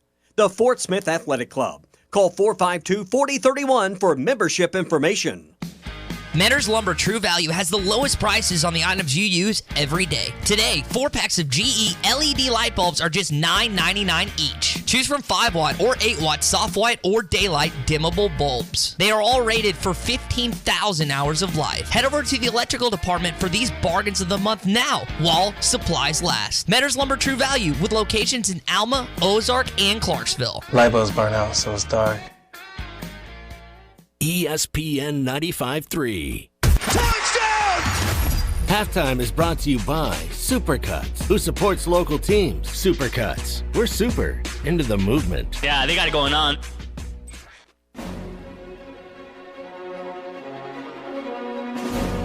You're listening to Halftime with Phil Elson and Ty Richardson. Brantley trying to turn the corner, lost the football, and the Hawks have it. They will have it at the 35-yard line. Jevin Calloway came up to make the hit. Let's talk with our friend Connor O'Gara as all guests join us on the Cherokee Casino Hotline. Connor, of course, editor, reporter, columnist extraordinaire at Saturday Down South. Connor, how's the weekend? I know it wasn't the biggest weekend for SEC footballs. It wasn't a week off, but kind of a light week. No, it wasn't bad at all. I mean, a weekend in October is better than any non-college football weekend in the world. Am I right? I guess you're right. That's absolutely true. Though there were a lot of, the last 2 weeks you've had, I think everybody except Vanderbilt and Auburn in the SEC has had a bye. So now I think everybody except Auburn plays next week, and there's no bye week the week after. So we'll have some questions answered, and I think maybe more questions coming up for Florida and LSU. This is going to be assuming it's a great game. Do you look at the victory for Florida against Auburn with a little bit of a raised eyebrow? Because, Bo Nix didn't look very good. I know the Florida defense had something to do with it, but he also was missing open receivers, making receivers work to make catches, and Florida fumbles 4 times. So is it a little bit of fool's gold for Florida? Was it as good of a win as it seemed? No, I think it absolutely was. And I'm the person who's been saying that Auburn deserved to be in the top 5 based on what it had done this season. And I think Bo Nix was in those spots because Florida put him in those spots. Todd Grantham had a great game plan called for Bo Nix to be able to confuse him. And, of course, we knew about the defense coming in, how well it had performed this year, and especially since Kyle Trask went down. This defense has been lights out. I mean, this is a top 5 group in the country. I don't think there's any question about that at this point. I think that we saw them take advantage of a true freshman quarterback who had never played in an environment like that with those kind of stakes. I mean, you go back to the A&M game, and yes, Bo Nix did what he needed to do in that game, but Anthony Schwartz had that long touchdown run in the first 2 minutes of that game, and it sort of took the crowd out of it at A&M. And Auburn this time goes into Florida, and immediately, right from the jump, Freddie Swain, long touchdown catch from Kyle Trask, boom, Florida's off and running. Auburn's on its heels for much of the afternoon. It was just a different set of circumstances. I think this is more of a bump in the road for Auburn. I think Auburn is going to improve a lot offensively, and I think this was just the perfect storm for Bo Nix to struggle in that environment against that defense. And I would still think that better days are ahead for him. So then looking ahead to the Florida LSU game this Saturday, this is like the first real shot that you would think for somebody to be able to maybe slow down LSU offensively, although with the game being in Baton Rouge and the way that Joe Burrow's running the offense, it's just, I don't know. What do you think about this Florida LSU matchup? Who do you give the edge? It is the best individual matchup that we have seen in college football so far this year. This LSU offense, which through 5 games just put together the best 5-game start of any SEC team ever, ever. That's how good of an offense LSU has right now. And this Florida defense that just continues to answer the call. I mean, holding Auburn to 13 points in that game where they were putting some really tough spots in that game. Florida's defense is legit, and they keep getting healthier. They just got C.J. Henderson back. Jabari Zuniga dressed for that game but did not play. He is hopefully going to be able to play on that ankle this Saturday against LSU. It's a great matchup, but I'm giving LSU a little bit of an edge right now just because I don't know what you can necessarily do to slow down LSU. And I understand last year that matchup in Florida, Florida really took advantage of what LSU had working against it, which was inexperience on the outside on the offensive tackles, a very limited offense with what Joe Burrow was able to run, a totally different offense than what they have this year, obviously with Joe Brady in the fold. So I think that LSU does have the advantage. I think that they are so loaded on the outside with receivers, and Joe Burrow has been so precise this year that even if they do face more pressure than they have, I still think that LSU should be able to move the ball against Florida. Now, I'm not saying that they're going to sit here and put up 50 points. This is by far LSU's most difficult test. But at the same time, LSU is just on a different level right now, and I do tend to think that they're going to have Florida playing on its heels a little bit in that home atmosphere. That crowd's going to be rocking. I expect them to show up and to be able to win this game.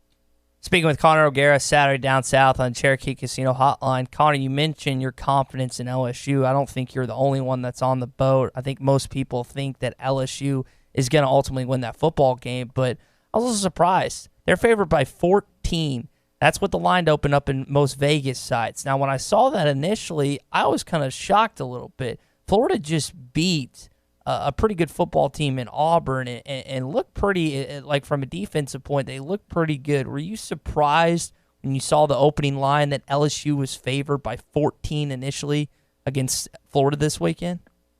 I thought the spread was going to be less than half of that. I was stunned to see that it was that high. I mean, Vegas is all in on LSU's offense. They clearly are. And yeah, LSU just keeps covering spreads. That's all they keep doing. And this offense, which we've seen throughout the first part of the season, looked the part. Well, we finally saw the defense look the part too, and I think that's part of what this spread is taking into account. This defense, which has had a lot of questions throughout the year, has been banged up, but it's just not played up to the level that we usually expect from a Dave Aranda coach defense.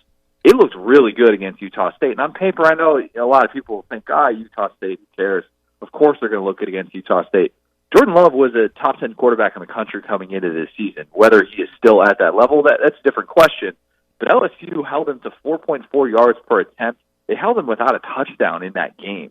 They looked really, really strong coming off the bye week. And if LSU has gotten healthy on that side of the ball, and if they're going to have all pistons firing in this game, I think this is just a tremendous, tremendous team that is going to be so difficult to stay in the field with for 60 minutes. I think LSU is probably a little bit, I mean, a lot of the offensive firepower that's being taken into account, but I mean, I think that this is still a little bit of a slap in the face to Florida, who, like you said, coming off a quality win, and has done everything in its power to get off to this undefeated start, despite the fact that they've had the injury issues at quarterback and on defense. So, yeah, I am surprised it's that high. I'll wait and see just kind of if I want to predict LSU to cover a spread that big. Let's step outside of SEC country for a sec. Ohio State puts a beat down on Sparty, 34-10, a game they really opened up in the second half. We've heard about the Ohio State offense all season long, Justin Fields, what he's been able to do, but that defense, man, that defense showed up to play. And I know Michigan State doesn't exactly have an LSU-type offense, but to hold them to 10 points in a game that Michigan State over the years has played with was Ohio State, and played with some of Urban Meyer's squads. I know Ryan Day coaching it now. How impressed were you with Ohio State and just, again, what they've been able to do so far this year? Ohio State is the most complete team in the country right now. I believe that truly, and it really is the defensive side of the ball. Justin Fields, not to take away anything what he's been able to do so far, but the offense looks a lot of what it looked like last year with Dwayne Haskins at quarterback. Obviously, Justin Fields brings more of the running element to the table than Dwayne Haskins did. Different skill set, but just in terms of the offensive output, it's pretty similar. The defense is night and day. I mean, it is totally different. They lose Alex Grinch. They lose Greg Schiano in the offseason. They bring in Greg Madison from Michigan, who was there even before the Jim Harbaugh era. and he has completely turned that defense around. Everybody's going to talk about Chase Young. He might be the number 1 overall pick in the draft in 2020. The unit that he is leading right now is scary. This Ohio State team looks maybe as good as it has since probably it went on that tear at the end of 2014. That's the kind of level that they're playing at right now. And I know we're kind of a little bit wait-and-see mode, want to see how the schedule plays out. But, man, they are so complete right now. I would not want to have to face them. To go into Columbus right now and have to win a game just seems nearly impossible. Let's finish on an idea of an injured linebacker for Missouri who might have been, in what you were thinking, the best defensive player in the SEC. Cale Garrett out for the year, torn pectoral muscle. I know Missouri also lost Kelly Bryant to an injury last weekend, though they expect him to play this week against Ole Miss. Missouri had a light schedule coming up, but right now some question marks for them.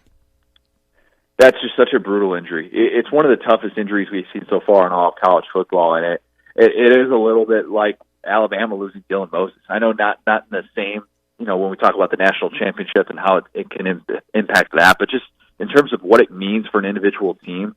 I mean, the dude was playing at an All-America level.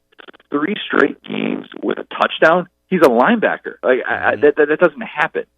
Getting guys that can make plays like that, that's been such a sore spot for Barry Odom throughout his time as a head coach at Mizzou, and being able to get that defense up to the level it was when he was the coordinator there. That defense has been lights out. I don't think people realize how good it's been basically since that Wyoming game. Even with that Wyoming game where they got shredded on the ground, they almost led 300 rushing yards. They're 10th in the country right now in scoring defense. They're 2nd in total defense.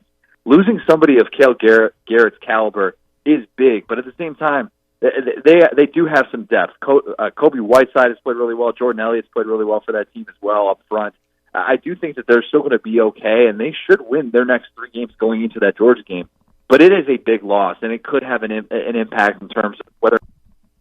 All right, Connor, thanks, man. We'll be back. You're listening to Halftime.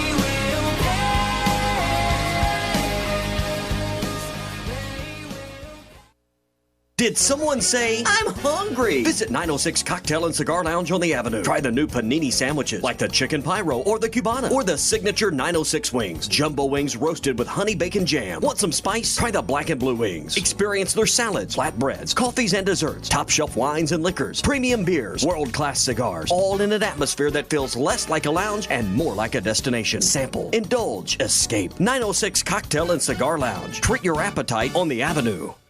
Make-A-Wake Boat Sales and Service is not only where you can get your next Yamaha or Skeeter boat, they also carry a huge selection of bait and tackle. Find whatever floats your boat at Make-A-Wake Bait and Tackle. They carry tons of top brand lines of rods and reels and everything you need to gear up your tackle box, from Strike King, Kitech, and Zoom to Sunline and War Eagle products. Make finding your next Yamaha or Skeeter boat an easy catch with Make-A-Wake Boat Sales and Service in Van Buren, 4806 Alma Highway in Van Buren, and MakeAwakeBoats.com. Right now, you can save up to $5,000 off on select in-ground pools at Burton Pools and Spas. Hi, Tommy Kraft here. Now is the perfect time to start planning your own backyard oasis for next summer, so you can relax and enjoy the lazy days poolside next year with family and friends. It's the perfect way to unwind after work or do a staycation. And don't make that long trip this next summer. Vacation in your own backyard. Burton Pools and Spas also has luxury spas, grills, and patio furniture that will complete your outdoor living space. So don't wait. Right now is the time. Save up to $5,000 on select in-ground pools, including saltwater models. It's all at Burton Pools and Spas. This special deal is first come, first served. Stop in their store in Fort Smith and in Springdale for all the details. Fall is the perfect time to start working on your in-ground pool with Burton Pools and Spas in Fort Smith and in Springdale, and online at burtonpools.com. Burton Pools and Spas, your source for backyard fun. Hi, I'm Kelly Smith, owner of Dixie Digital Imaging, the Xerox authorized agency and dealer in the River Valley. The 29 new models of Xerox business printers and copiers represent a quantum leap forward in office technology. They are designed for the way we work today, safely and securely. They're powered by Xerox Connect Key technology. They're innovative and affordable with both black and white and color devices available. For more information, give Dixie Digital a call at 783-6600 or visit us at dixiedigital.com. Dixie Digital Imaging, bringing Xerox document innovations to the River Valley. Arrow Bolt and Screw is Fort Smith's distributor of bolts, screws, fasteners, anchors, and much, much more. They have a wide variety, stainless steel inventory, and metric fasteners. This family-owned and operated business takes great pride in providing their valued clients with high-quality products at low, affordable prices. Arrow Bolt and Screw can be found at 5424 Wheeler Avenue in Fort Smith. That's Arrow Bolt and Screw. Call 646-0540. That's 646-0540. Arrow Bolt and Screw. True Grit Running Company is where perseverance meets passion. Whether you're training for your next marathon or just comfortable shoes to keep up with your kids, we have the gear to help you reach your goals. With our slow motion gait analysis and our extensive product knowledge, we have the right pair of shoes for you. We also carry apparel, nutrition, hydration accessories, injury prevention gear, and recovery products. We offer classes, workshops, and group runs. Lace up, show up, and get your grit on. True Grit Running Company, 6808 Rogers Avenue, Suite B, behind Chick-fil-A. Sundays, Mondays, Thursdays, and Saturdays are all about football. And TGI Fridays in Fort Smith has all-day specials every game day. TGI Fridays has the game on and all your favorite beers, drinks, and appetizers, including $2 draft beers, $5 pitchers, and $3 specialty drinks. Plus delicious appetizers like loaded cheese fries, boneless wings, skillet queso, and lots more for only $5. Football, food, and fun all day long. If it's game day, it's TGI Fridays, I-540 and Rogers Avenue in Fort Smith. ESPN 95.3. Halftime is brought to you by Coors Light, made to chill.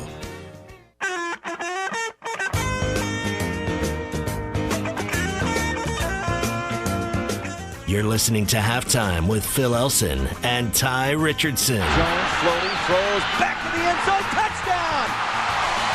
Stephen Harris. There were two wideouts going across the back line, and he was on that edge right in the corner, and he pulls it down. Show here for the foreseeable future. Since our breaks have changed to time breaks, the length of the segments have changed as well, and that means the opening segment to each hour is a lot shorter than it had been before. Part of that's because me and Ty can be a little long-winded at times, and so maybe me more than you, Ty. I think that's probably one thing that I could work on as a talk show host. I'm not letting you take the fall for that. I'm just as bad as you are at some points. All right, so what we've usually been doing, what I laughed when you referred to them as our nonsense segments, which they kind of are. You know, they're just kind of goofing around, a little movie, a little other stuff other than sports, but we've got mostly sports throughout the entire program, and that always continues with 3 Up, 3 Down, which, by the way, we've moved to this very segment right here, right now. Strike 3. Good morning, good afternoon, good night. What does 3 Up and 3 Down mean to you, Airman? End of an inning. Strike 3. So the Florida Gators looked pretty good, or good enough, against Auburn, as you heard Connor O'Gara talk about how good they were defensively in the 24-13 win over the Auburn Tigers. Now, I know this is a tradition that Florida had begun, I think it was a little more than a year ago, with the entire crowd singing one of the more popular songs of former Florida resident Tom Petty, who passed away a little more than 2 years ago. I think we played some Tom Petty songs on the show a couple of weeks ago, Ty. This is one of my favorites. But this is really, really cool. And you wonder sometimes about how schools create traditions. One of my favorites, I think a lot of people think about, is the Iowa fans that are waving hello to the kids at the Iowa Children's Hospital, which was constructed just next door to the Iowa football stadium. So, I mean, that felt organic. It felt like something that meant something. It wasn't just something that just, try to, hey, let's create a tradition.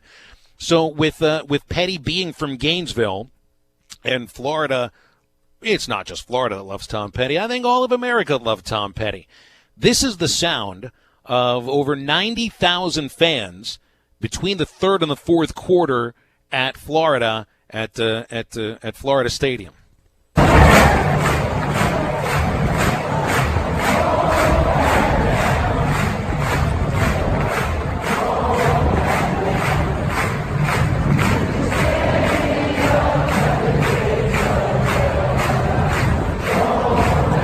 So I won't go any further than that. That's right. You can make out the words, and so they have every one of those fans singing Won't Back Down, which is definitely in my top 5 of Tom Petty songs.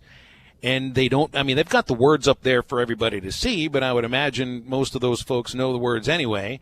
And I love the tradition. I love the idea of 90,000 people singing something all at the same time that isn't necessarily the national anthem, which I think they all sing at the same time anyway.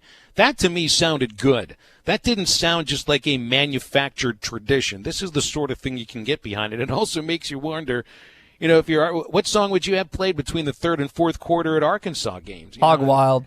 Right. Were they going to all sing that? But who knows or their words? Who knows all the words? That's a good question. I think we need some listener help on this one, Phil. Someone text in 877-377-6963. You can call us in. What should Arkansas play between the third and fourth quarter? And it can't just be like a song that you like. It has to be relatively well known. Like Hog Wild, I feel like is a good one, but not necessarily. The lyrics aren't necessarily the most well known. How about Ring of Fire by Johnny Cash? I know he's from the other side of the state, but he is born in Arkansas. And Arkansans do claim him. I think Ring of Fire. Quick. Everybody knows Ring of Fire. You're gonna have to tune it for me. Real quick. Well, I'll have to find that generational gap. If you've never heard Ring of Fire, this is something we'll have to get into on Thursday. Well, here's the thing. It's probably I know the lyrics and stuff, but I don't necessarily know the name of the song itself. Like you played plenty of songs for me on Halftime Homework. I'll be like, oh, I know that song, but I don't know the name or the artist or the band that sings that particular song. Well, I think you're going to need to learn that one because it's a great song. It's really famous, and I think that would be the right one to play between the third and the fourth quarter at Razorback Stadium. All right, my first down, and I was alluding to this earlier, Zach Greinke's not having a great game. He's trailing 5-1 in the fourth inning. Looks like he's been taken out of the ball game right now. And the down was the number of words that Zach Greinke spoke at his press conference yesterday previewing his game against the Tampa Bay Rays. Hey, Zach, it's been a while since you pitched. Can you take us through what you did to make sure you were ready and sharp for Game 3? Just played catch every day, through a sun game and a bullpen. Zach, what was it like for you to watch the last two games against the Rays, specifically Verlander and Cole, and just how the crowd's been and the crowd supporting Cole and kind of seeing what it's like for playoff baseball in Houston? It was nice. A lot of excitement. A lot of excitement, huh? It sounds really exciting, doesn't it? He's just riveting, Zach, man. what do you think's made your transition to the Astros so seamless? It's just pitching. You just do what you do. What do you take away from the watching the guys pitch in the first two games, even though you're different styles, just facing this team? Is there much you can take away, even though you do things differently than they do? I'm not sure about that. Haven't thought about it too much. Zach, over here to your right, what does it mean to be pitching in a potential What'd clinch? you say? Sorry, I didn't hear it. What does it mean to you to be pitching in a potentially clinching situation? I don't know, just a normal game. That was my favorite answer because he can't answer. He can't hear the guy's questions, so he asks him to speak up, and then he says, "I don't know." Zach, what does it mean for you to be pitching close to home in Orlando, and what challenges does this ballpark present? Guys, this is so awkward. I don't know. He uttered 67 total words at the press conference, and the reporters must have said at least 3 times that many. And then he goes out and gets smoked. He's just awkward, though. He's got a social anxiety, and this is something that that's been out there for a long time. Phil, we got a couple texts in referring to what song Arkansas should play between the third and the fourth quarter. This is Chris from Greenwood. He said, "Time Marches On" by Tracy Lawrence. He thinks he's from Hope, Arkansas. He also says Joe Nichols, 6 of Half Dozen of the Other, and he thinks he's from Arkansas as well. Bob from Hot Springs says Surrender. That's by Cheap Trick. Okay. Bruce from Fort Smith says Wish We Were Still in It. Is that a song, or is he just... These are all joke songs. There's no doubt. Who's going to offer up the first Weird Al Yankovic song? Aaron in Clarksville says Iron Man, Black Sabbath. Yeah, that's not a bad one. It's not a bad one. Yeah, I don't know if it, Iron Man and Black Sabbath doesn't have the Arkansas connection. That's the thing we're looking for here. So I got a second up. This is also sarcastic. This second up goes to Jeff Long for introducing the new term for pole dancer or stripper, and the new term is acrobatic dancer. I'd never heard that one before, and really, if I'd heard acrobatic dancer, I thought it was, like something like Cirque du Soleil, instead of Snoop Dogg at Fog Allen Fieldhouse shooting money out of a money cannon. Boy, Jeff Long's taking it on the chin there. And then, oh, by the way, Les Miles fired his second offensive coordinator that he'd had in less than a year and promoted former Arkansas Tech OC Brent Dearman to the job after he'd been an analyst for the offensive coordinator for the first couple of weeks. So apparently he's an RPO guy, and Kansas is going to play a little more RPO. Second down. And it's the amount of offense in the Major League Division Series. Only 2 teams in Major League Baseball Division Series have more hits than strikeouts. It's the Astros and the Yankees, each with 19 hits and 18 strikeouts. The other 6 teams have totaled for 146 strikeouts and 116 base hits. And I think all 8 teams are hitting like 238 between the 8 of them. Third up, Bearcats football Twitter. Did you see this, Ty? After Cincinnati beats UCF, man. Yes. They tweet the final score photo with a caption that says, "Sorry, UCF, this tweet is for real," and brings down the house with that one. Good job, Bearcats, not just for the tweet, but for beating UCF. We don't have to talk about this whole does UCF belong in the playoff thing of what we've had to talk about these last 2 years. I'm wondering if Josh Heupel, who's the current head coach, former OU quarterback, I wonder if he's losing out on a few job opportunities. I don't know how much 2 games, 1 loss against Pitt, 1 loss against Cincinnati impacts his future in terms of getting a better head coaching position, but if he had run through for a second consecutive year undefeated in the American Athletic, that'd be something. But yeah, these 2 losses, man, that's their undefeated season, their Cinderella story. It's over, Phil. So they had an unbeaten streak in the regular season of 745 days before losing at Heinz Field against the Pitt Panthers. Had the bye week, so their next streak without a loss was 13 days, and then they lose another one. Well done, UCF. Third down, Cardinals bullpen stinks, and it's really Carlos Martinez. Cardinals starters have been good, allowed 4 runs in 19 2/3 innings, but the bullpen's given up 9 runs in 6 1/3 innings, and Martinez himself has a 23.14 earned run average, and he's more worried about what Ronald Acuna Jr. is doing when he doesn't have a bat in his hand than he is about throwing strikes. So Carlos Martinez way down. Well, that's your halftime for a Monday. Make sure to go to hitthatline.com. We'll have the press conference with Chad Morris and Joe Craddock and John Chavis posted, if it's not already posted. I know Andy will get it up there very soon. Yeah, he's got it up there. Just checked. All right, so the Monday presser is up at hitthatline.com. We appreciate our guest, Connor O'Gara, for joining us today. Tomorrow we've got Nikki Chavanel, and I think it'll be interesting to talk to her about this situation with Martavius French and his high school teammates.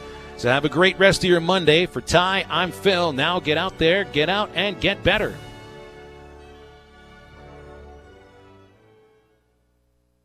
Every day, vegetables are ripped from